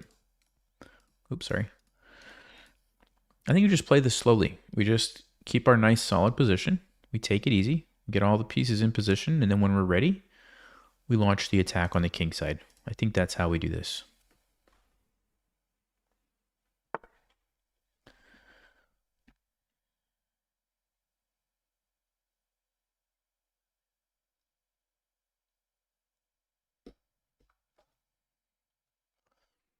Actually, I could play g4. Yeah, let's do it. Because if we get g5 in and the knight has to move, and then we play knight d5, well, our pieces are like amazing. So this is a really big deal. And you don't really want to play h6, because then I might just play h4 and do it anyway. Or even, I could still even go there. Even if they play h6, I could play g5.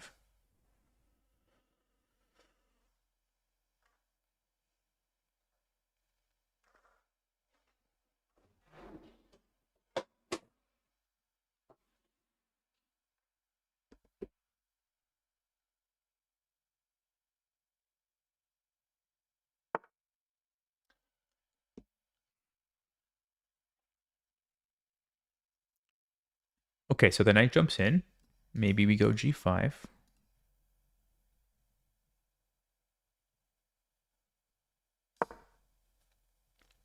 Knight's going to go here probably. Maybe e8, but most likely d7. Oh, e8, okay. And now I can go knight d5 and just jump in. Really start to put the pressure on the king, I think. When you open up the bishop, bring the queen over.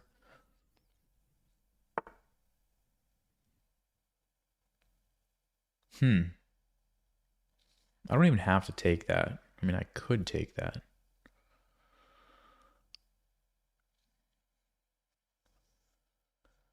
I think I'm going to play rook f2 to support here. Although I guess I could... Do I want to take that? And then keep attacking?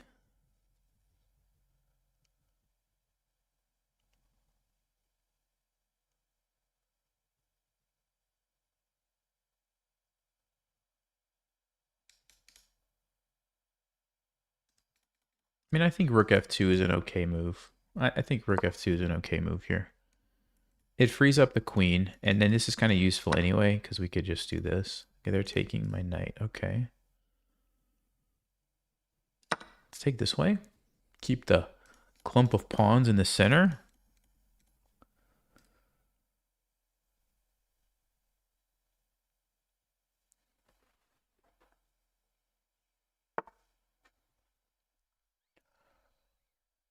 Let's trade off our isolated pawn. Open up the rook here as well.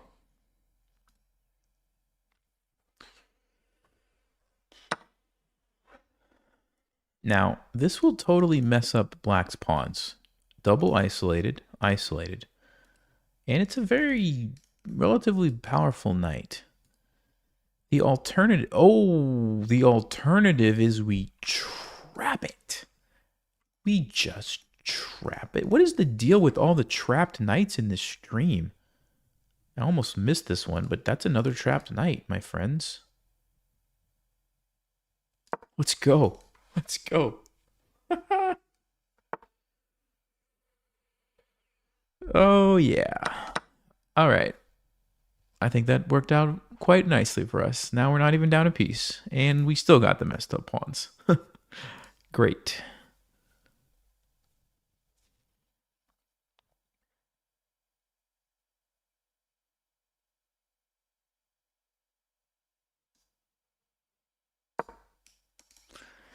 Let's just keep attacking. No reason to change my plan now. No reason.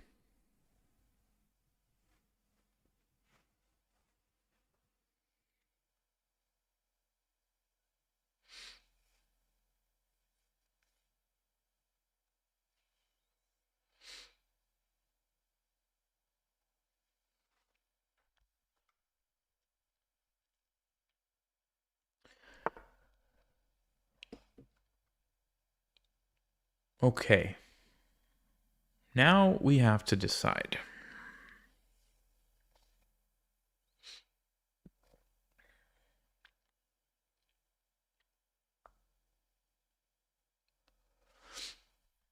I think I'm going to go with f5 here. Just keep the pawns rolling. Just keep them rolling. We have h4 if we need it.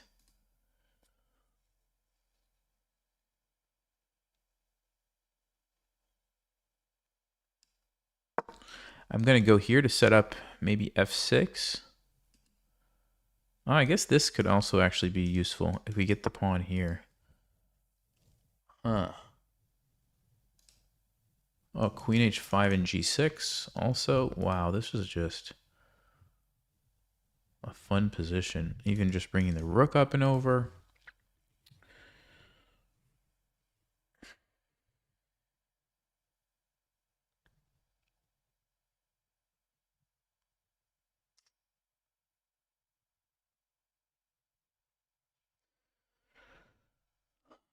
I'm not totally sure. All right, let's try this one. Looks hard to stop, I think. Looks pretty hard to stop. Because our plan is going to be essentially sack, go check, play g6, and checkmate. And I don't see how black's going to get away from that. Rook f6, check here, check. Nope, that's also mate. Yeah.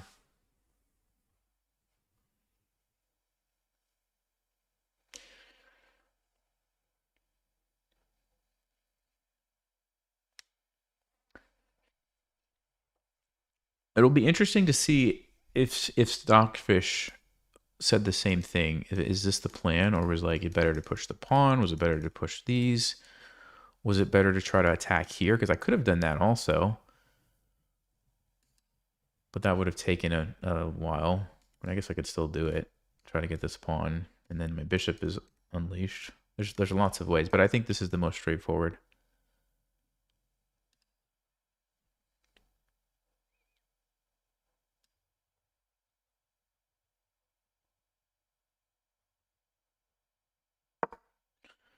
Yeah, let's go here. We're setting it up.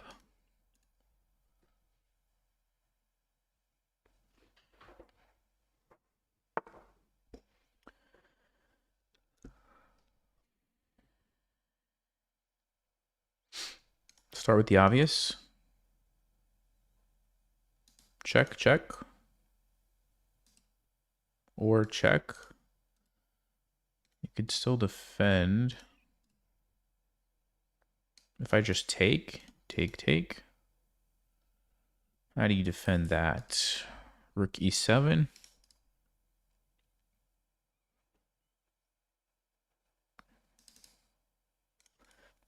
f6 also looks amazing.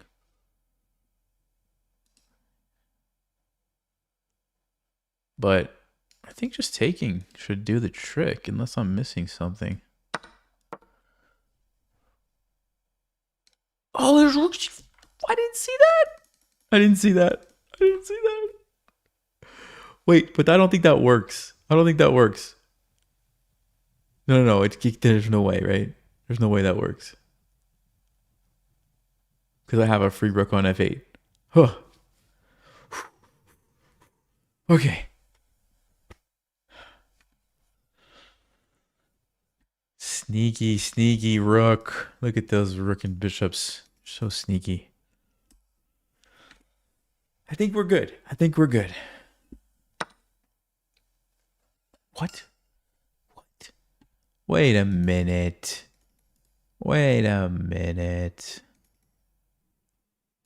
Check here.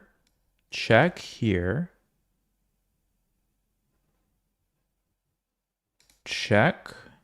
No. Check here. Takes. Check.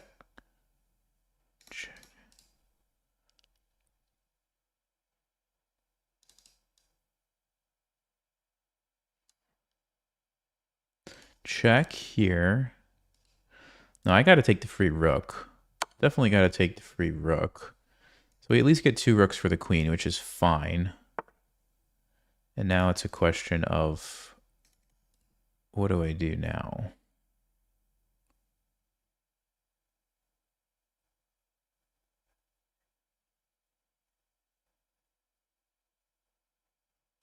Let's take that. I think I have an idea. I think I have a crazy idea, guys. Yeah. What is it? Go ahead, pause the video. Or I guess you can't pause. Just think about it for a minute.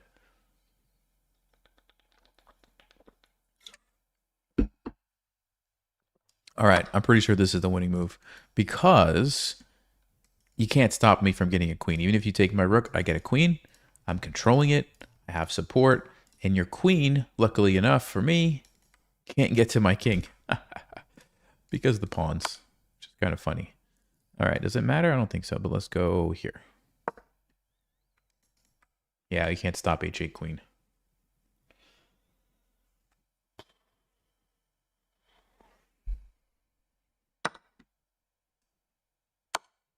And she's back. She's back. Yes. Let's go. Let's go. No brilliant moves? There's no brilliant question mark here? Seriously?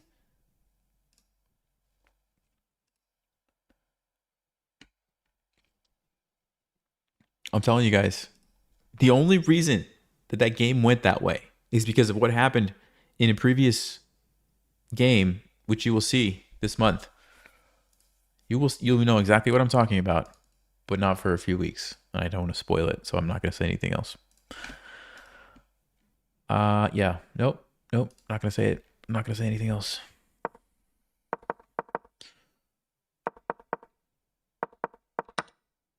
Ooh. Rook f7's a blunder because of why?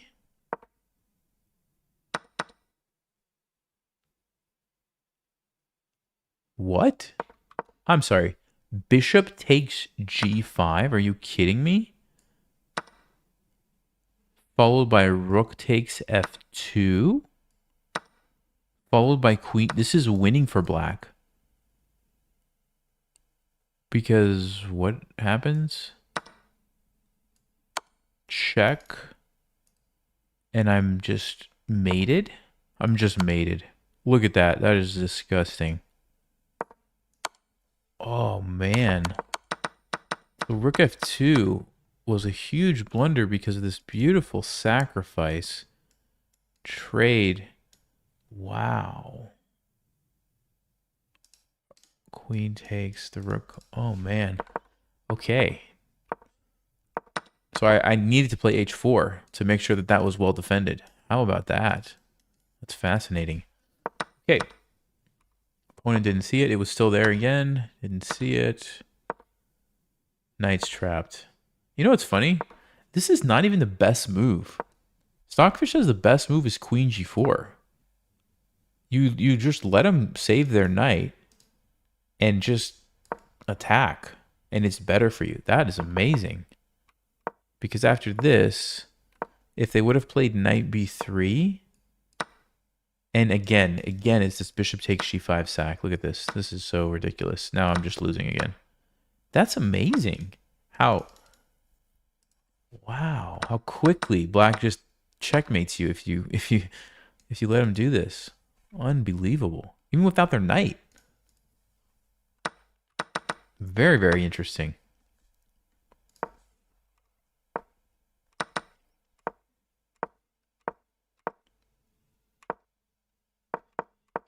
Yeah, Stockfish does say rook f3, so I did choose the right plan of attack here. Now, h4, yeah, it's not a bad move, but it's not as powerful as getting the rook up and over. Yeah, this was still good. Even though I did miss this, it does just lead to a checkmate, which I did notice. Yep, we got it. We got it right. Oh, man. What a game. All right, guys. I'm going to take a break, but I need to get the position up. So I need a number. Yeah, just throw out some random numbers and I'll pick one.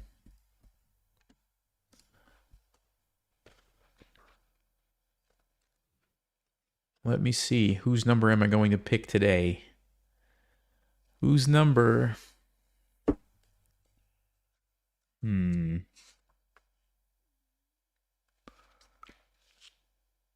And I want to make sure that we haven't already done them too, so I'm checking. All right. I think let's go with 22. Okay? Toasted salmon, you win.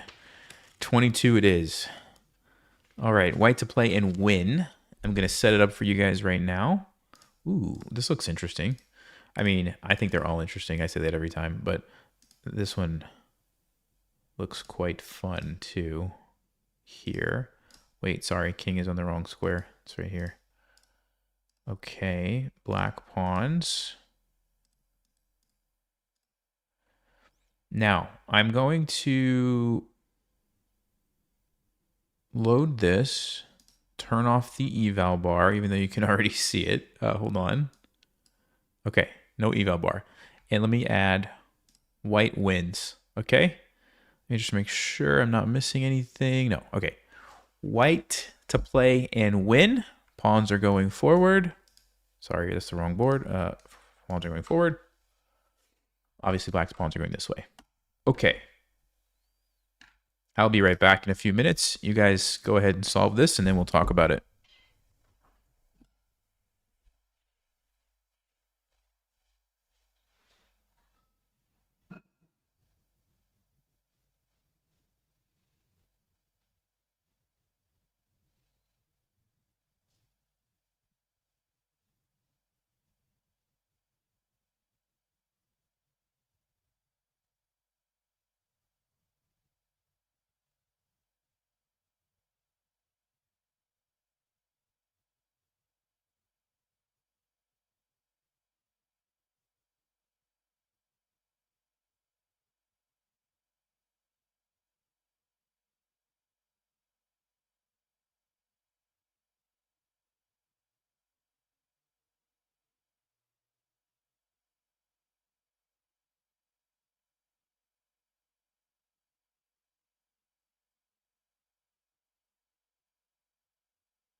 All right. So white to play and win. What are we thinking here? Let me see what I would do. So if I play check, they take. That's not going to end well for us because they're going to get the queen with the check.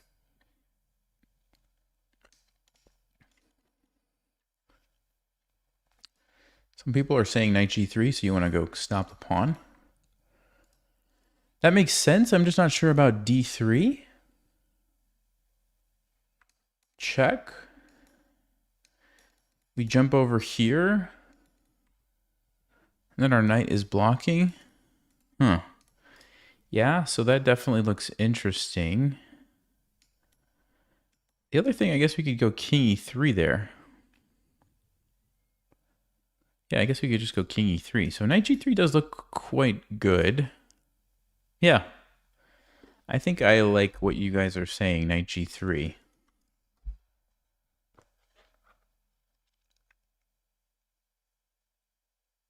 Okay.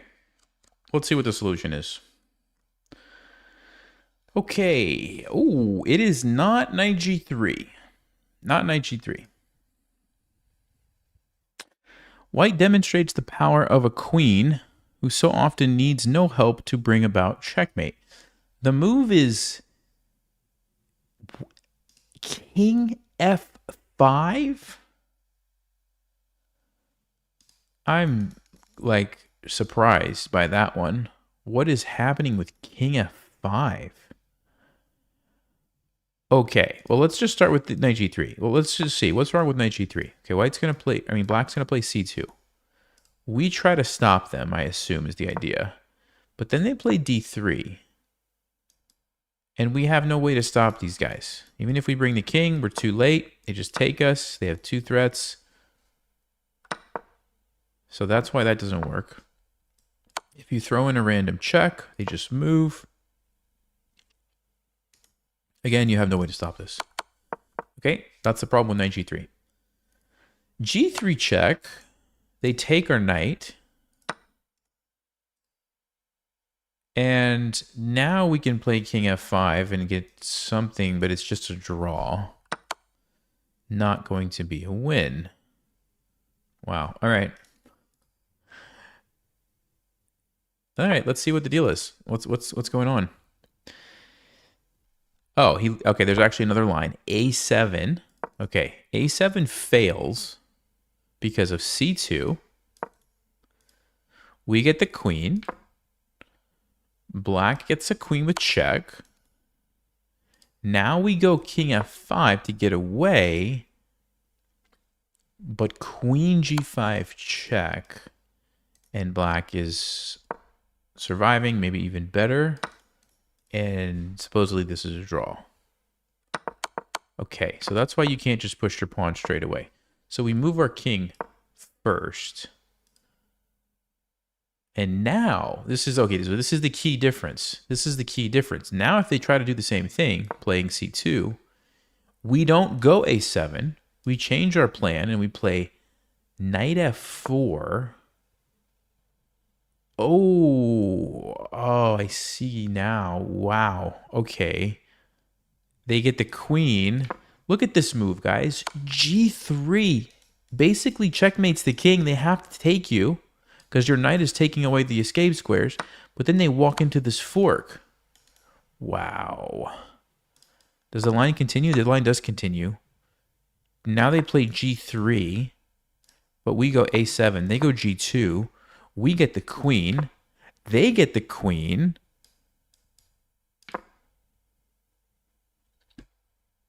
Queen a2 check. King f3 is the only move. If you go here, checkmate. If you go here, you get forked. If you go here, checkmate. Okay, sure. So only move, king f3. Then you go queen e2 check. Anyway, the king goes here. Queen g4 check. And you win because you simply take the queen. And now you get a queen first. You guys saw all that, right? course you did. All right. So basically, if I can summarize, what did we just witness? We have to start with the king. And then black can't go for that line. That's the summary. They can't go for the line because of this crazy knight f4 g3 fork thing. Okay, so because of that, black is obligated to take our knight. And they're probably thinking now, two moves, but I have a queen. I can stop the checkmate and everything is good. Okay? However, a7, c2, queen, queen. What's the winning move for white?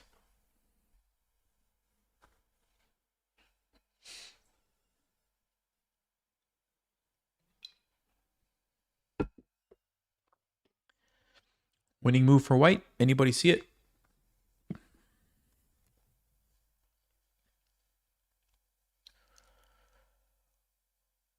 Queen e8, queen h8, g3. These are the solutions that these are the suggestions. The correct move is queen h8. It is queen h8. Only move for the black king is to block with their queen.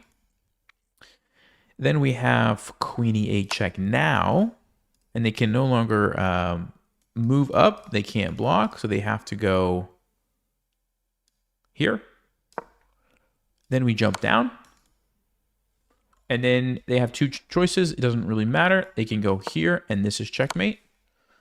Or they can go here, and this is still checkmate. So you just do that little dance with the queen. Kind of cool. So, interesting puzzle. Probably the coolest part, in my opinion, was the fork earlier with the knight. The knight f4 g3 fork. I think that was pretty nice. But this is kind of a cool maneuver, too, to be aware of. Just jump around like that. Nice. Nice one. All right. I need to mark it. We completed 22.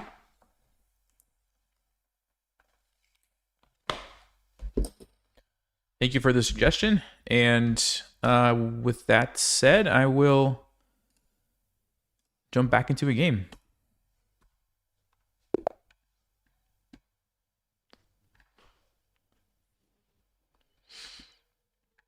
Okay, here we go. Ooh, okay.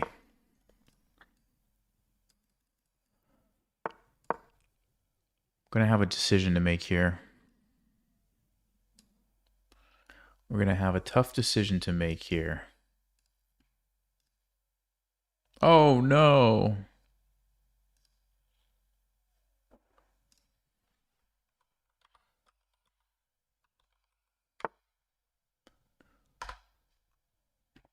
Hold on.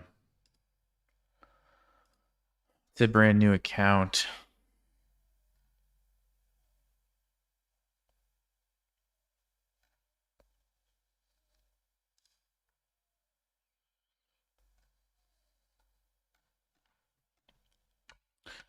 Okay, but they've lost some games, so maybe it's legit. They do have some losses, so maybe we have a chance.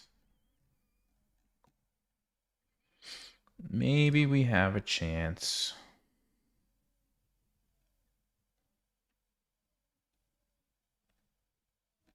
Yeah, okay.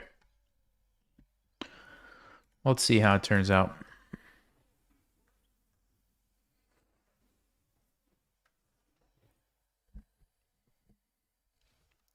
So this is not the normal Caro-Kann that I'm used to seeing. Most people are taking and bringing out the knight and the bishop. This move, I mean, I think it is a line. I'm just not like super familiar with it. But they're spending a lot of time, which is kind of weird if you're a Caro-Kann player, but we'll just see. We'll just see what happens. Okay, okay. I'm going to develop my bishop. I don't know why. This diagonal just seems kind of nice. I think we'll put the queen on d2 here. We could still go over here if we need to in the future. Probably going to castle, launch the pawn storm.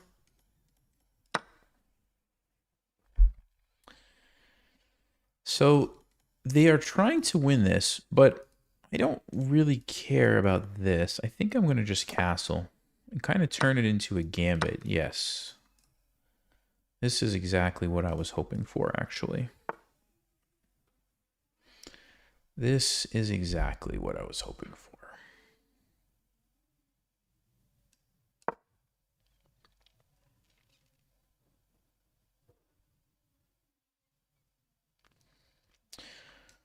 So they're going to castle.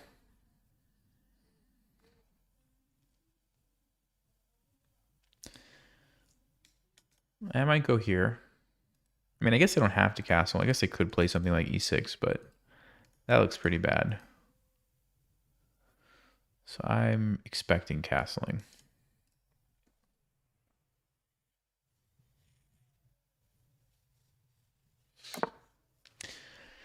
Yes. And now, what if I go here and get the bishop? Alternatively, just get ready to push the pawns.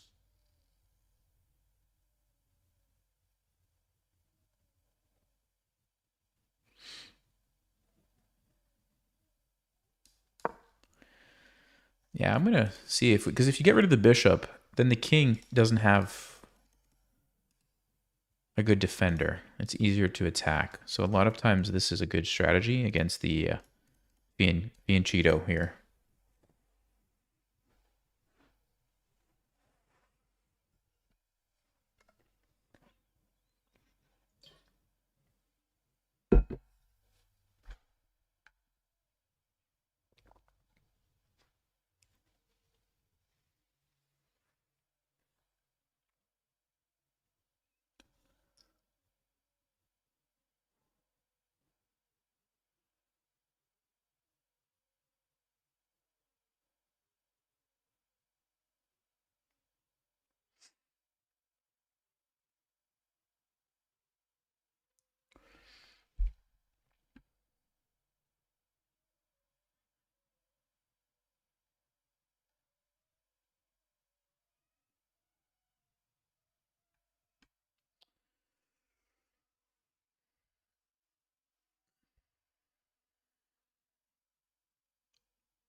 Well, we've got him thinking.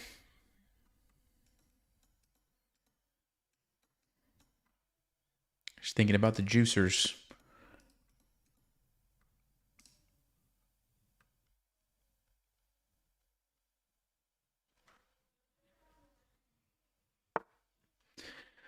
B5. I'm just going to go back. I think this is an important diagonal. So I'll leave it there. Maybe this is also good, but I don't know. Also here, like, my bishop might get chased around. Going for my knight. Okay.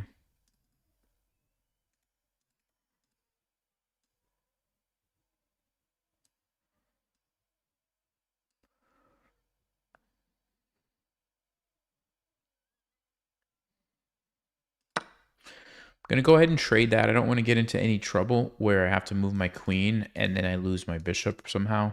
So I'm gonna go ahead and trade it now. I don't think you... What?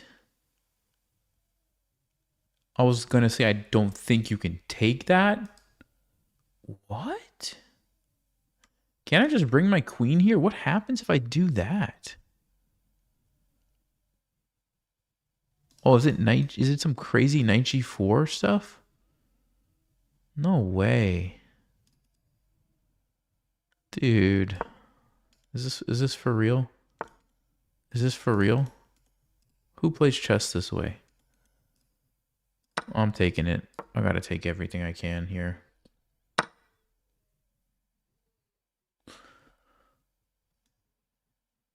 I don't know what just happened. I don't know what just happened. But we did get a rook and a bishop for the queen. And I think black has to be careful, so... This is going to be actually interesting. Because, I mean, look at their pieces. They have all these pieces over here. But if this is a rice cooker, it would make total sense. Something exactly that a rice cooker would do. But we'll see. Because I don't know. It looks like I have a good attack. Looks like I have a good attack here and here, here and here. King is stuck. Let's see. Let's see. Now they play a5. Okay.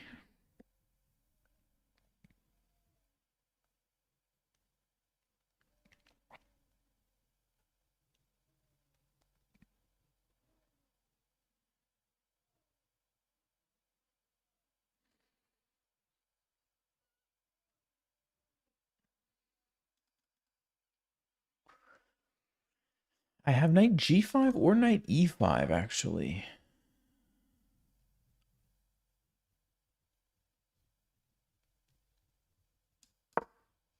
Okay, let's try. Let's try to attack. He's going to probably play e6. Yes.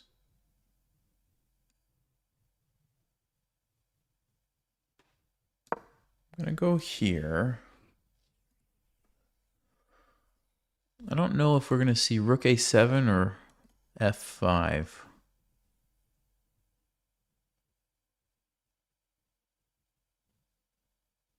I suspect it's going to be one of those moves.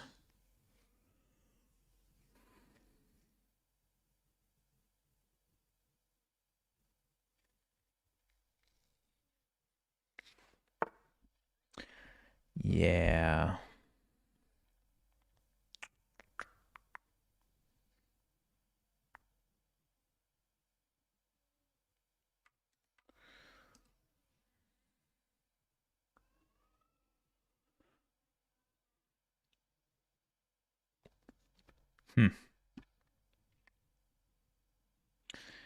Well, looks like they're surviving. Imagine that. Imagine that. My idea is I just want to be able to move my bishop back if this happens. And then maybe run my king over here to be kind of safe.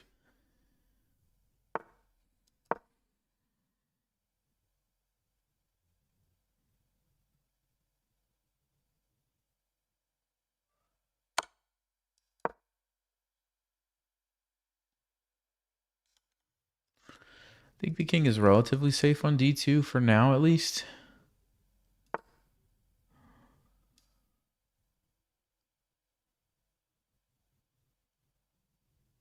I'm going to try to do this.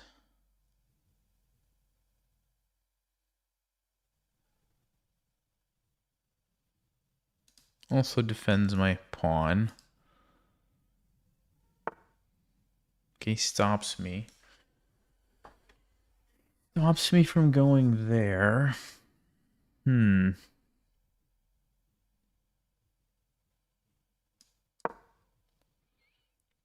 Maybe we try to do some shenanigans like this.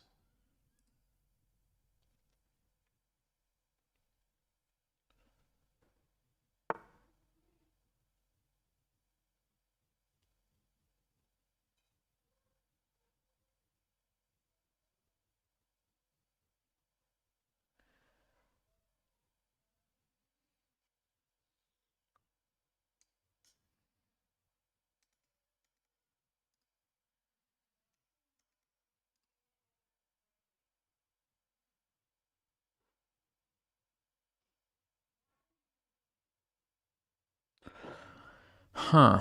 What to do? What to do, guys? I really don't know. I really don't know.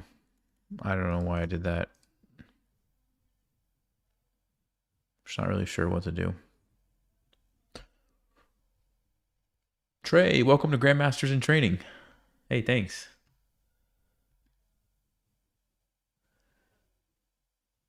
Should have taken the pawn on e6. The pawn on e6. Oh, I didn't actually see that.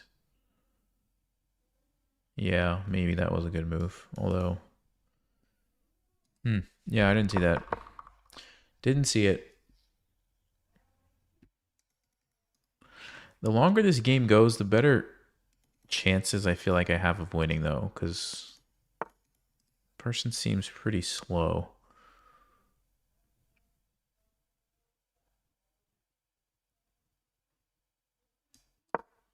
So maybe I just try to survive. Maybe that's the plan here.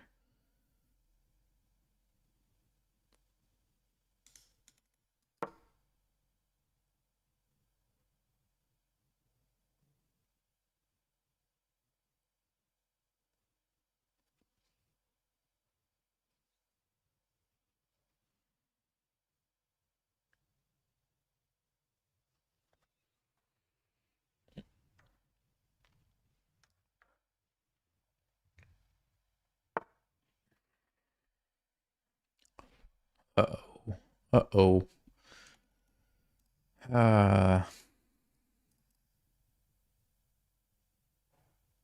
Wait, what happens if I just take it?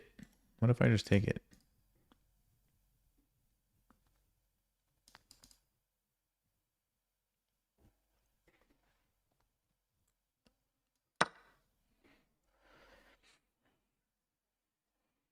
There's probably some sneaky move. Some sneaky move like this, I bet. Or that. Yes.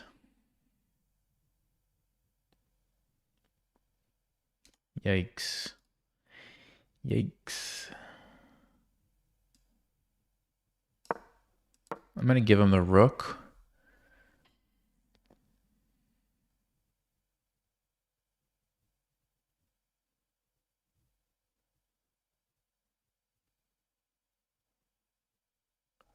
Yeah, this is...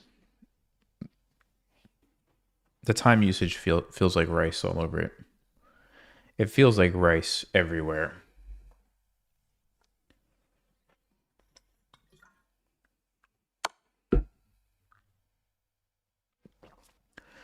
Doesn't even take the rook. Goes knight here instead.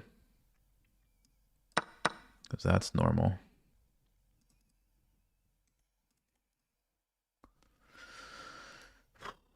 We have to watch out for that. Have to watch out for a lot of things, though.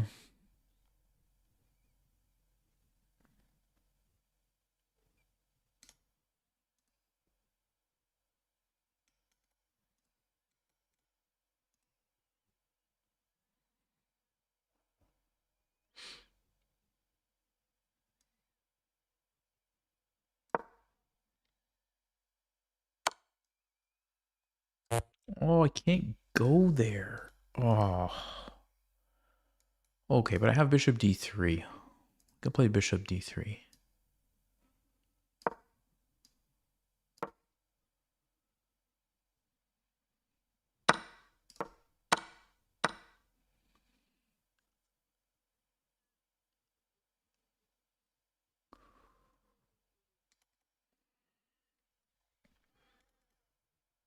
Okay, we have to be careful here. This is a...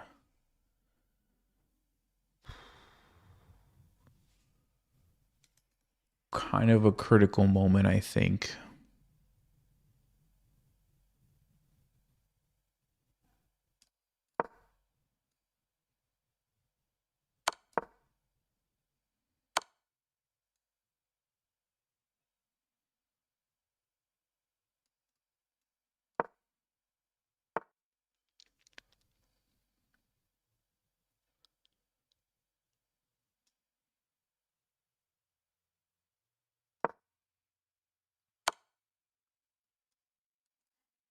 Oh, sneaky.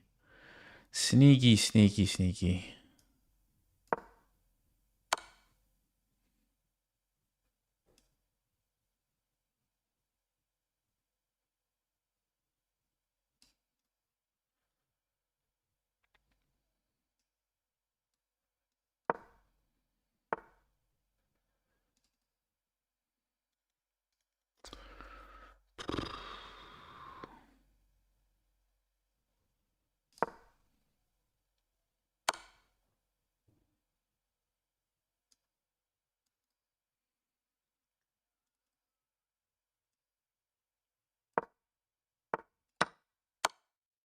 Yeah.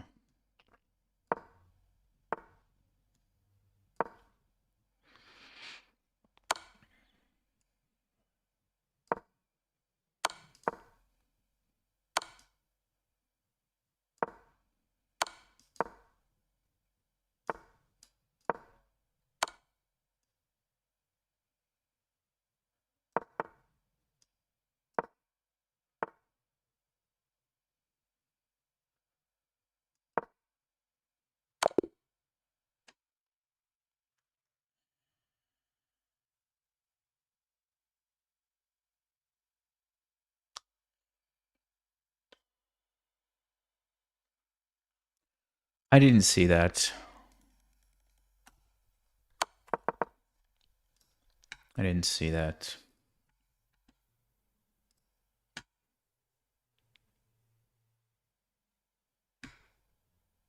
Yeah.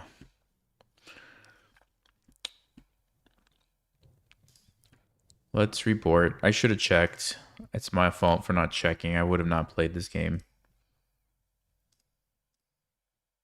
Pretty obvious. I mean, people don't play chess this way.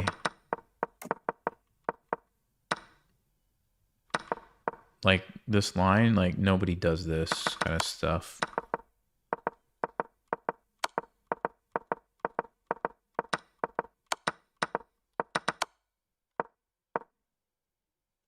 Like here. It's like they intentionally didn't play the best move. Like, this one is good, rook takes c5 is good, and then the third option is knight c4. That's what they play. Like, no. Every 2300 are just going to take that and move on with the game. All right.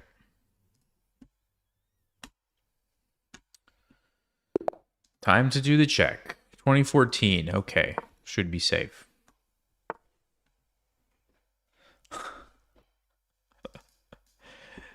He was playing... Which line do I want to play here? Let's go knight f3. He was playing Grape Escape while cooking rice during the game. Yes, exactly. Exactly.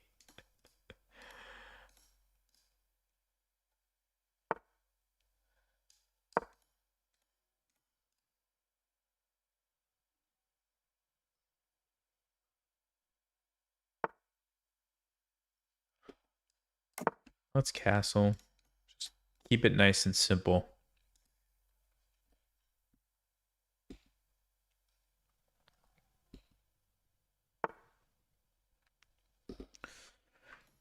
G6. Okay, I'm going to go with E5 here to try to take advantage of the pin. Get some... Maybe mess up their pawn structure.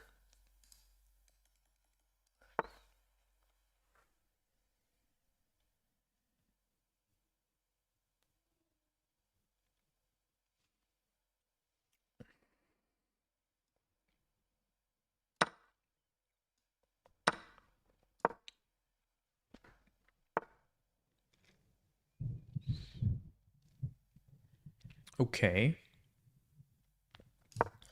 Let's get the bishop out. Let's get the queen out. I'm threatening... Well, I don't know if it's really a threat, but I could go bishop f4 now. We do have the messed up pawns. Maybe we can take advantage of. Let's just drop it back to block that off because I want to use this guy.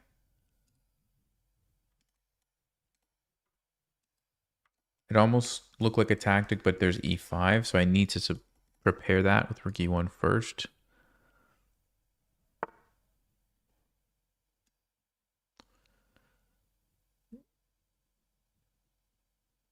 Yeah, let's go rook e1. And now I think we can safely go bishop f4 here. He's probably going to play e5 anyway. Mm-hmm.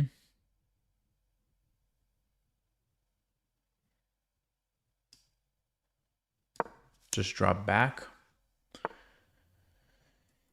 Obviously wants to play f5, but I'm going to try to go on the offensive here a little bit with my knight.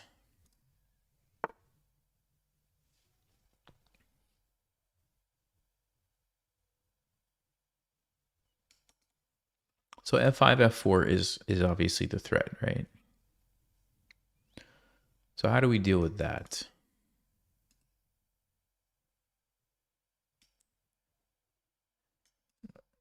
Queen e2, f5. No, that's not going to cut it. h3, then I can tuck my bishop back.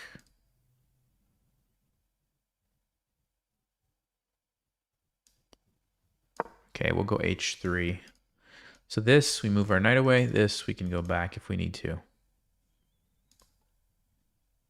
And if black pushes that all the way there, then I think they're overextended. This is a nice target for us in that situation. It's a backward pawn.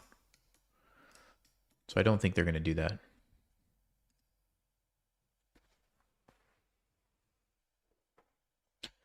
You know, guys, when I went on a break, I was looking for some grapes in the fridge, but we didn't have any. A sad day. Sad, sad day. Okay. Interesting move.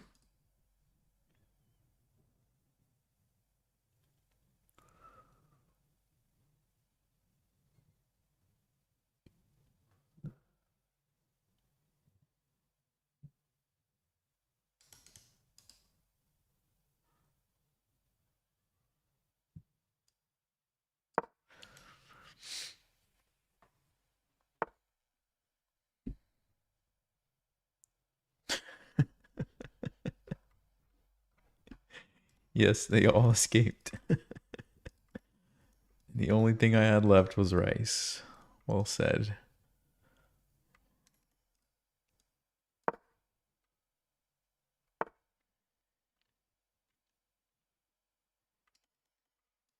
I'm going to try to really line up here. Maybe we jump around.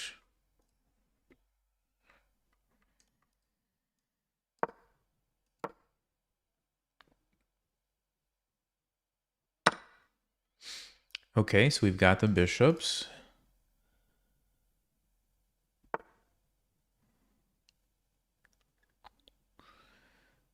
And how do we take advantage of this?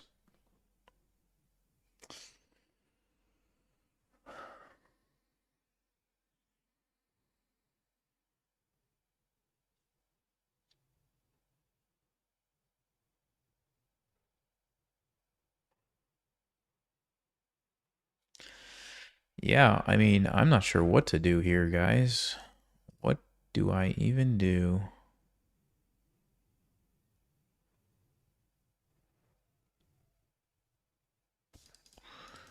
It's kind of hard to find a move.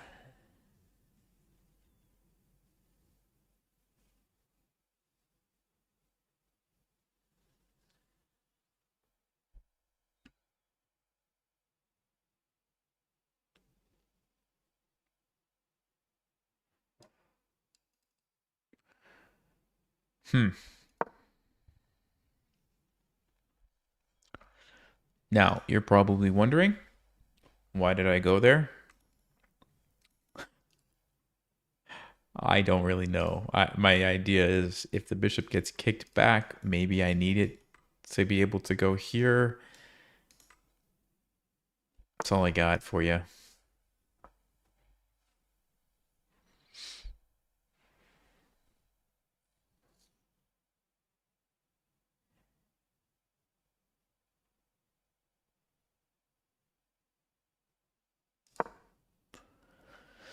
I can't move my queen anywhere. So I'm like trying to actually now maybe I could have gone here. No, I was getting forked. So yeah, maybe this is a good plan. Get my queen out of this weird spot that it's in.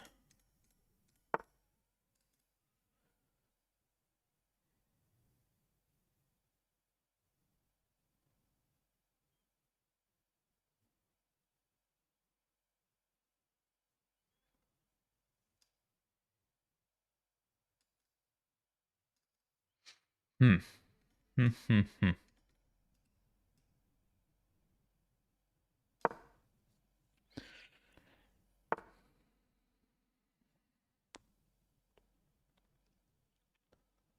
Yeah, I may have missed an opportunity to get my queen out of there.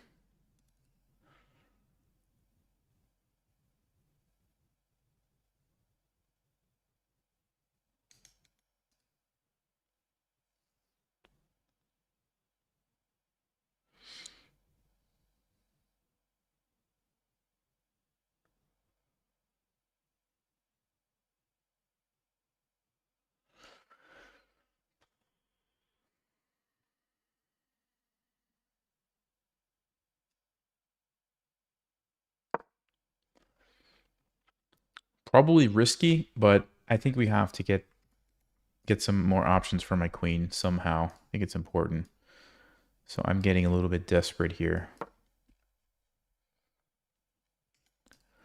Good news is there's no light squared bishop that I have to worry about, and I still have the light squared bishop. Now there is the queen, so I do have to keep an eye on that, but I feel like opening up my queen seems like it'll be worth it.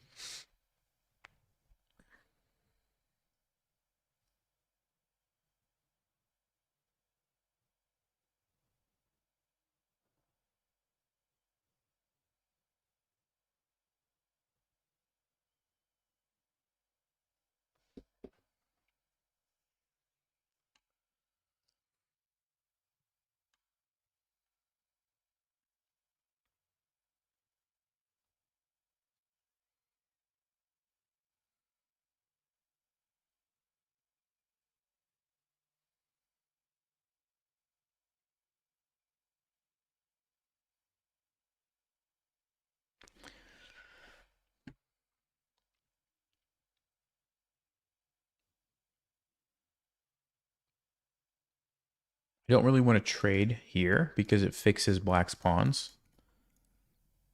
So I'm trying to create some counterplay elsewhere and give my queen some options to move around. Maybe get the pawn up, then the queen can come over and we start getting some new opportunities.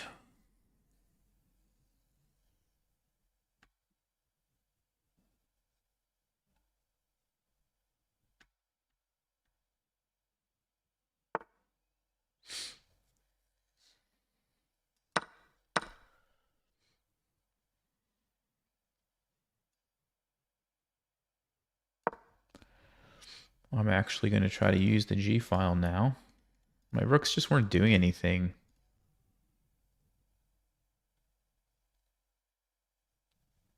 But this bishop now could be useful.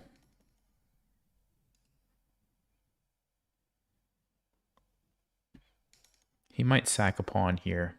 I wouldn't be surprised if we see this move at some point. I think I'll have to just trade and win the pawn. Because if I take with the pawn, then my bishop is stuck. He goes back. Interesting. Seems like maybe black doesn't know what to do. Okay, so let's attack.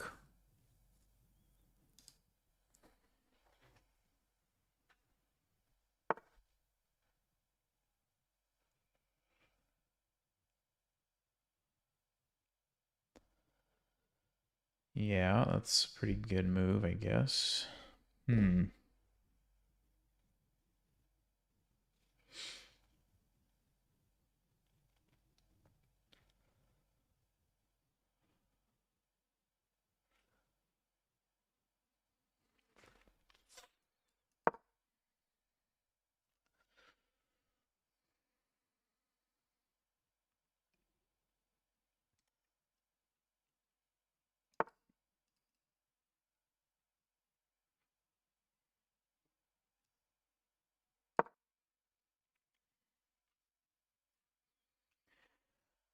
Trying to get my queen around.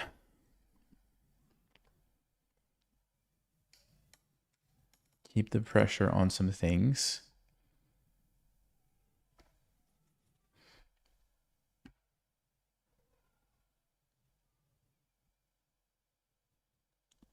I want to get this rook here. So maybe, ooh. Let's see, f3, but then the knight can jump in here. Don't know if I love that. Oh, you know what? I could trade, then go f3, bring this. Huh. Fixes his pawns, though. I think it's okay. I don't want that knight jumping in there.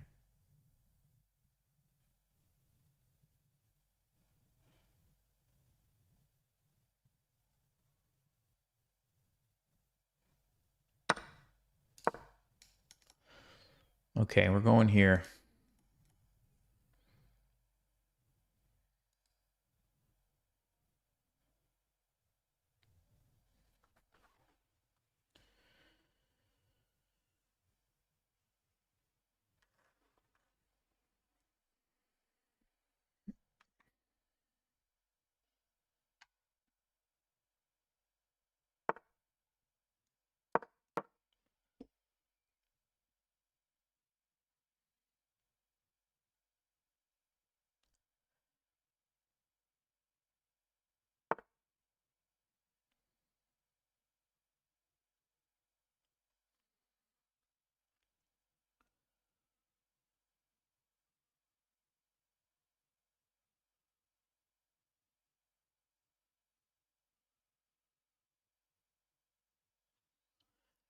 I don't know if that endgame favors me or not.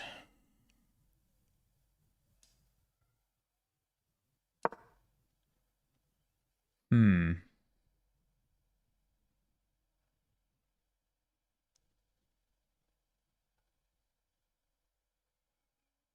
Feels like black's bishop's a little better, so I don't think I necessarily want to do that right now.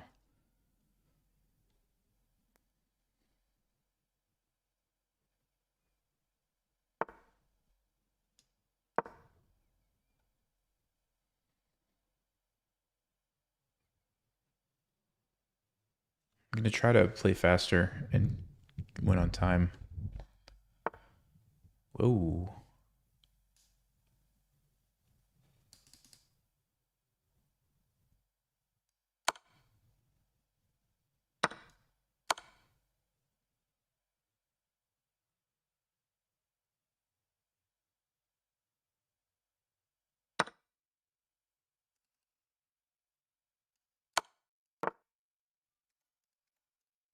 Interesting.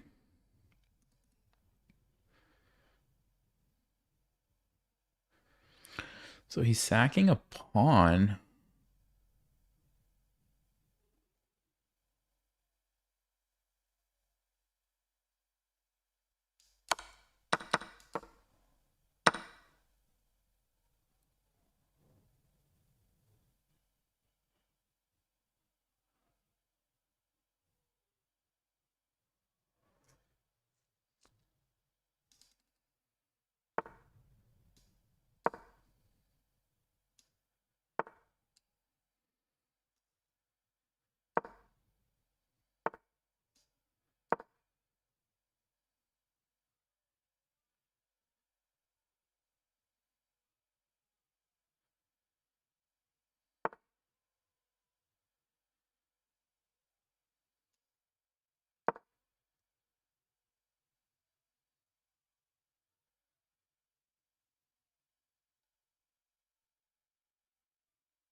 This is interesting. This is really interesting.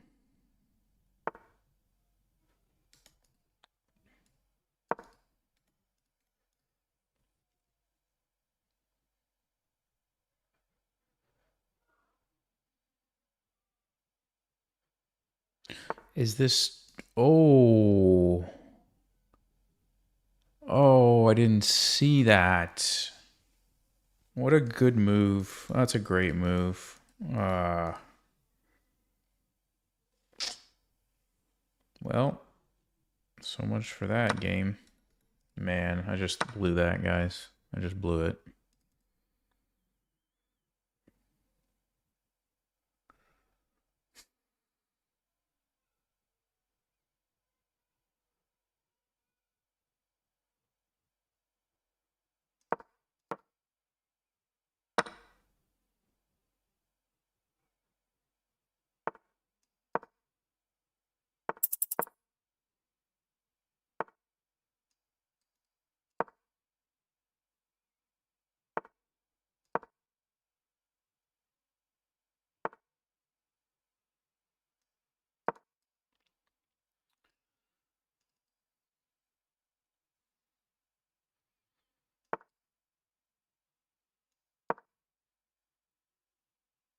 I don't think I have a chance, but you never know. You never know.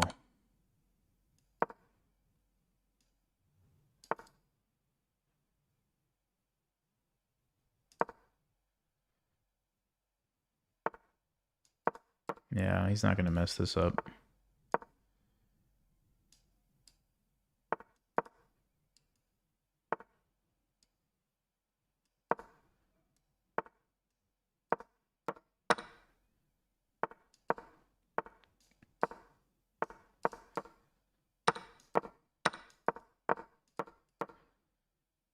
Yeah. Man, I can't believe I didn't see that. It's such a basic tactic, too. I think I'm getting tired. Yeah.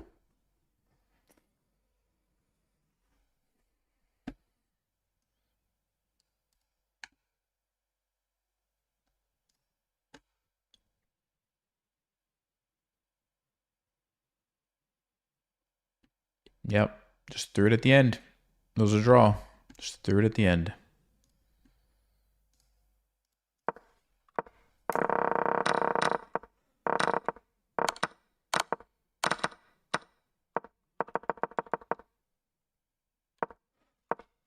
Oh, wait. I was already lost in this position? Wow. That's not the moment in the game I thought it was.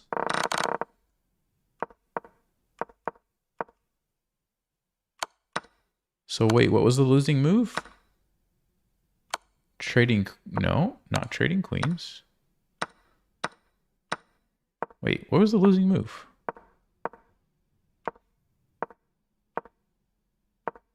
Not taking this pawn. That was the losing move.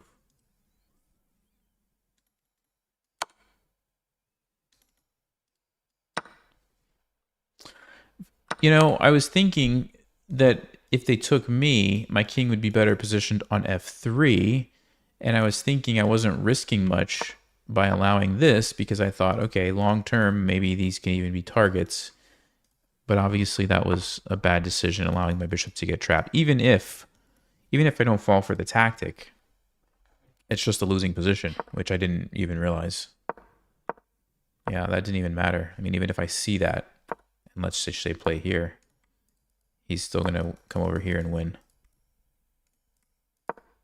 Just defends the pawn, and I can't do anything. He's just going to come here, take this.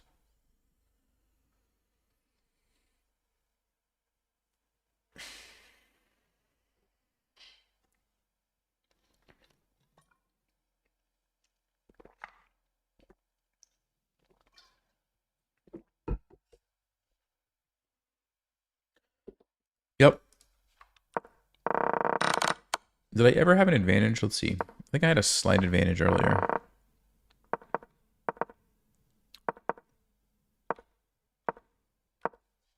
Stockfish wanted me to go 94 right here. Oh. Then bishop g5 while this is pinned. And if he tries to get away, ooh, bishop e7. Look at this. And then you can take on f7. Wow. See, I did it one move too late because I let him get the king over. And now I have no way to get my bishop here. Interesting. So you have to go with 94 first. Then bishop g5. That's how I would have kept my advantage. That's hard to see unless you're looking for it.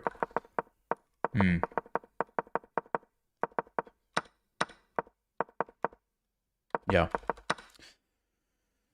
Guys, I don't think I should play another one. I'm not feeling like I'm super sharp right now. So what you need to do, go get the membership from ChessMood. It's like $100 a month, and they're giving you the month of May for free. You just have to use the Chess Vibes link. So just go get that. Watch some videos over there. And then on Friday, you'll see the lesson that I had with Grandmaster Avo. And you could see the system for black, which it should be pretty good too. So yeah, go do that. Go watch some of those videos. They have tons of videos, by the way. It's like 500 hours of like Grandmaster stuff. It's really good. It's really good. So go check it out. Links in the description. I'll see you guys next time.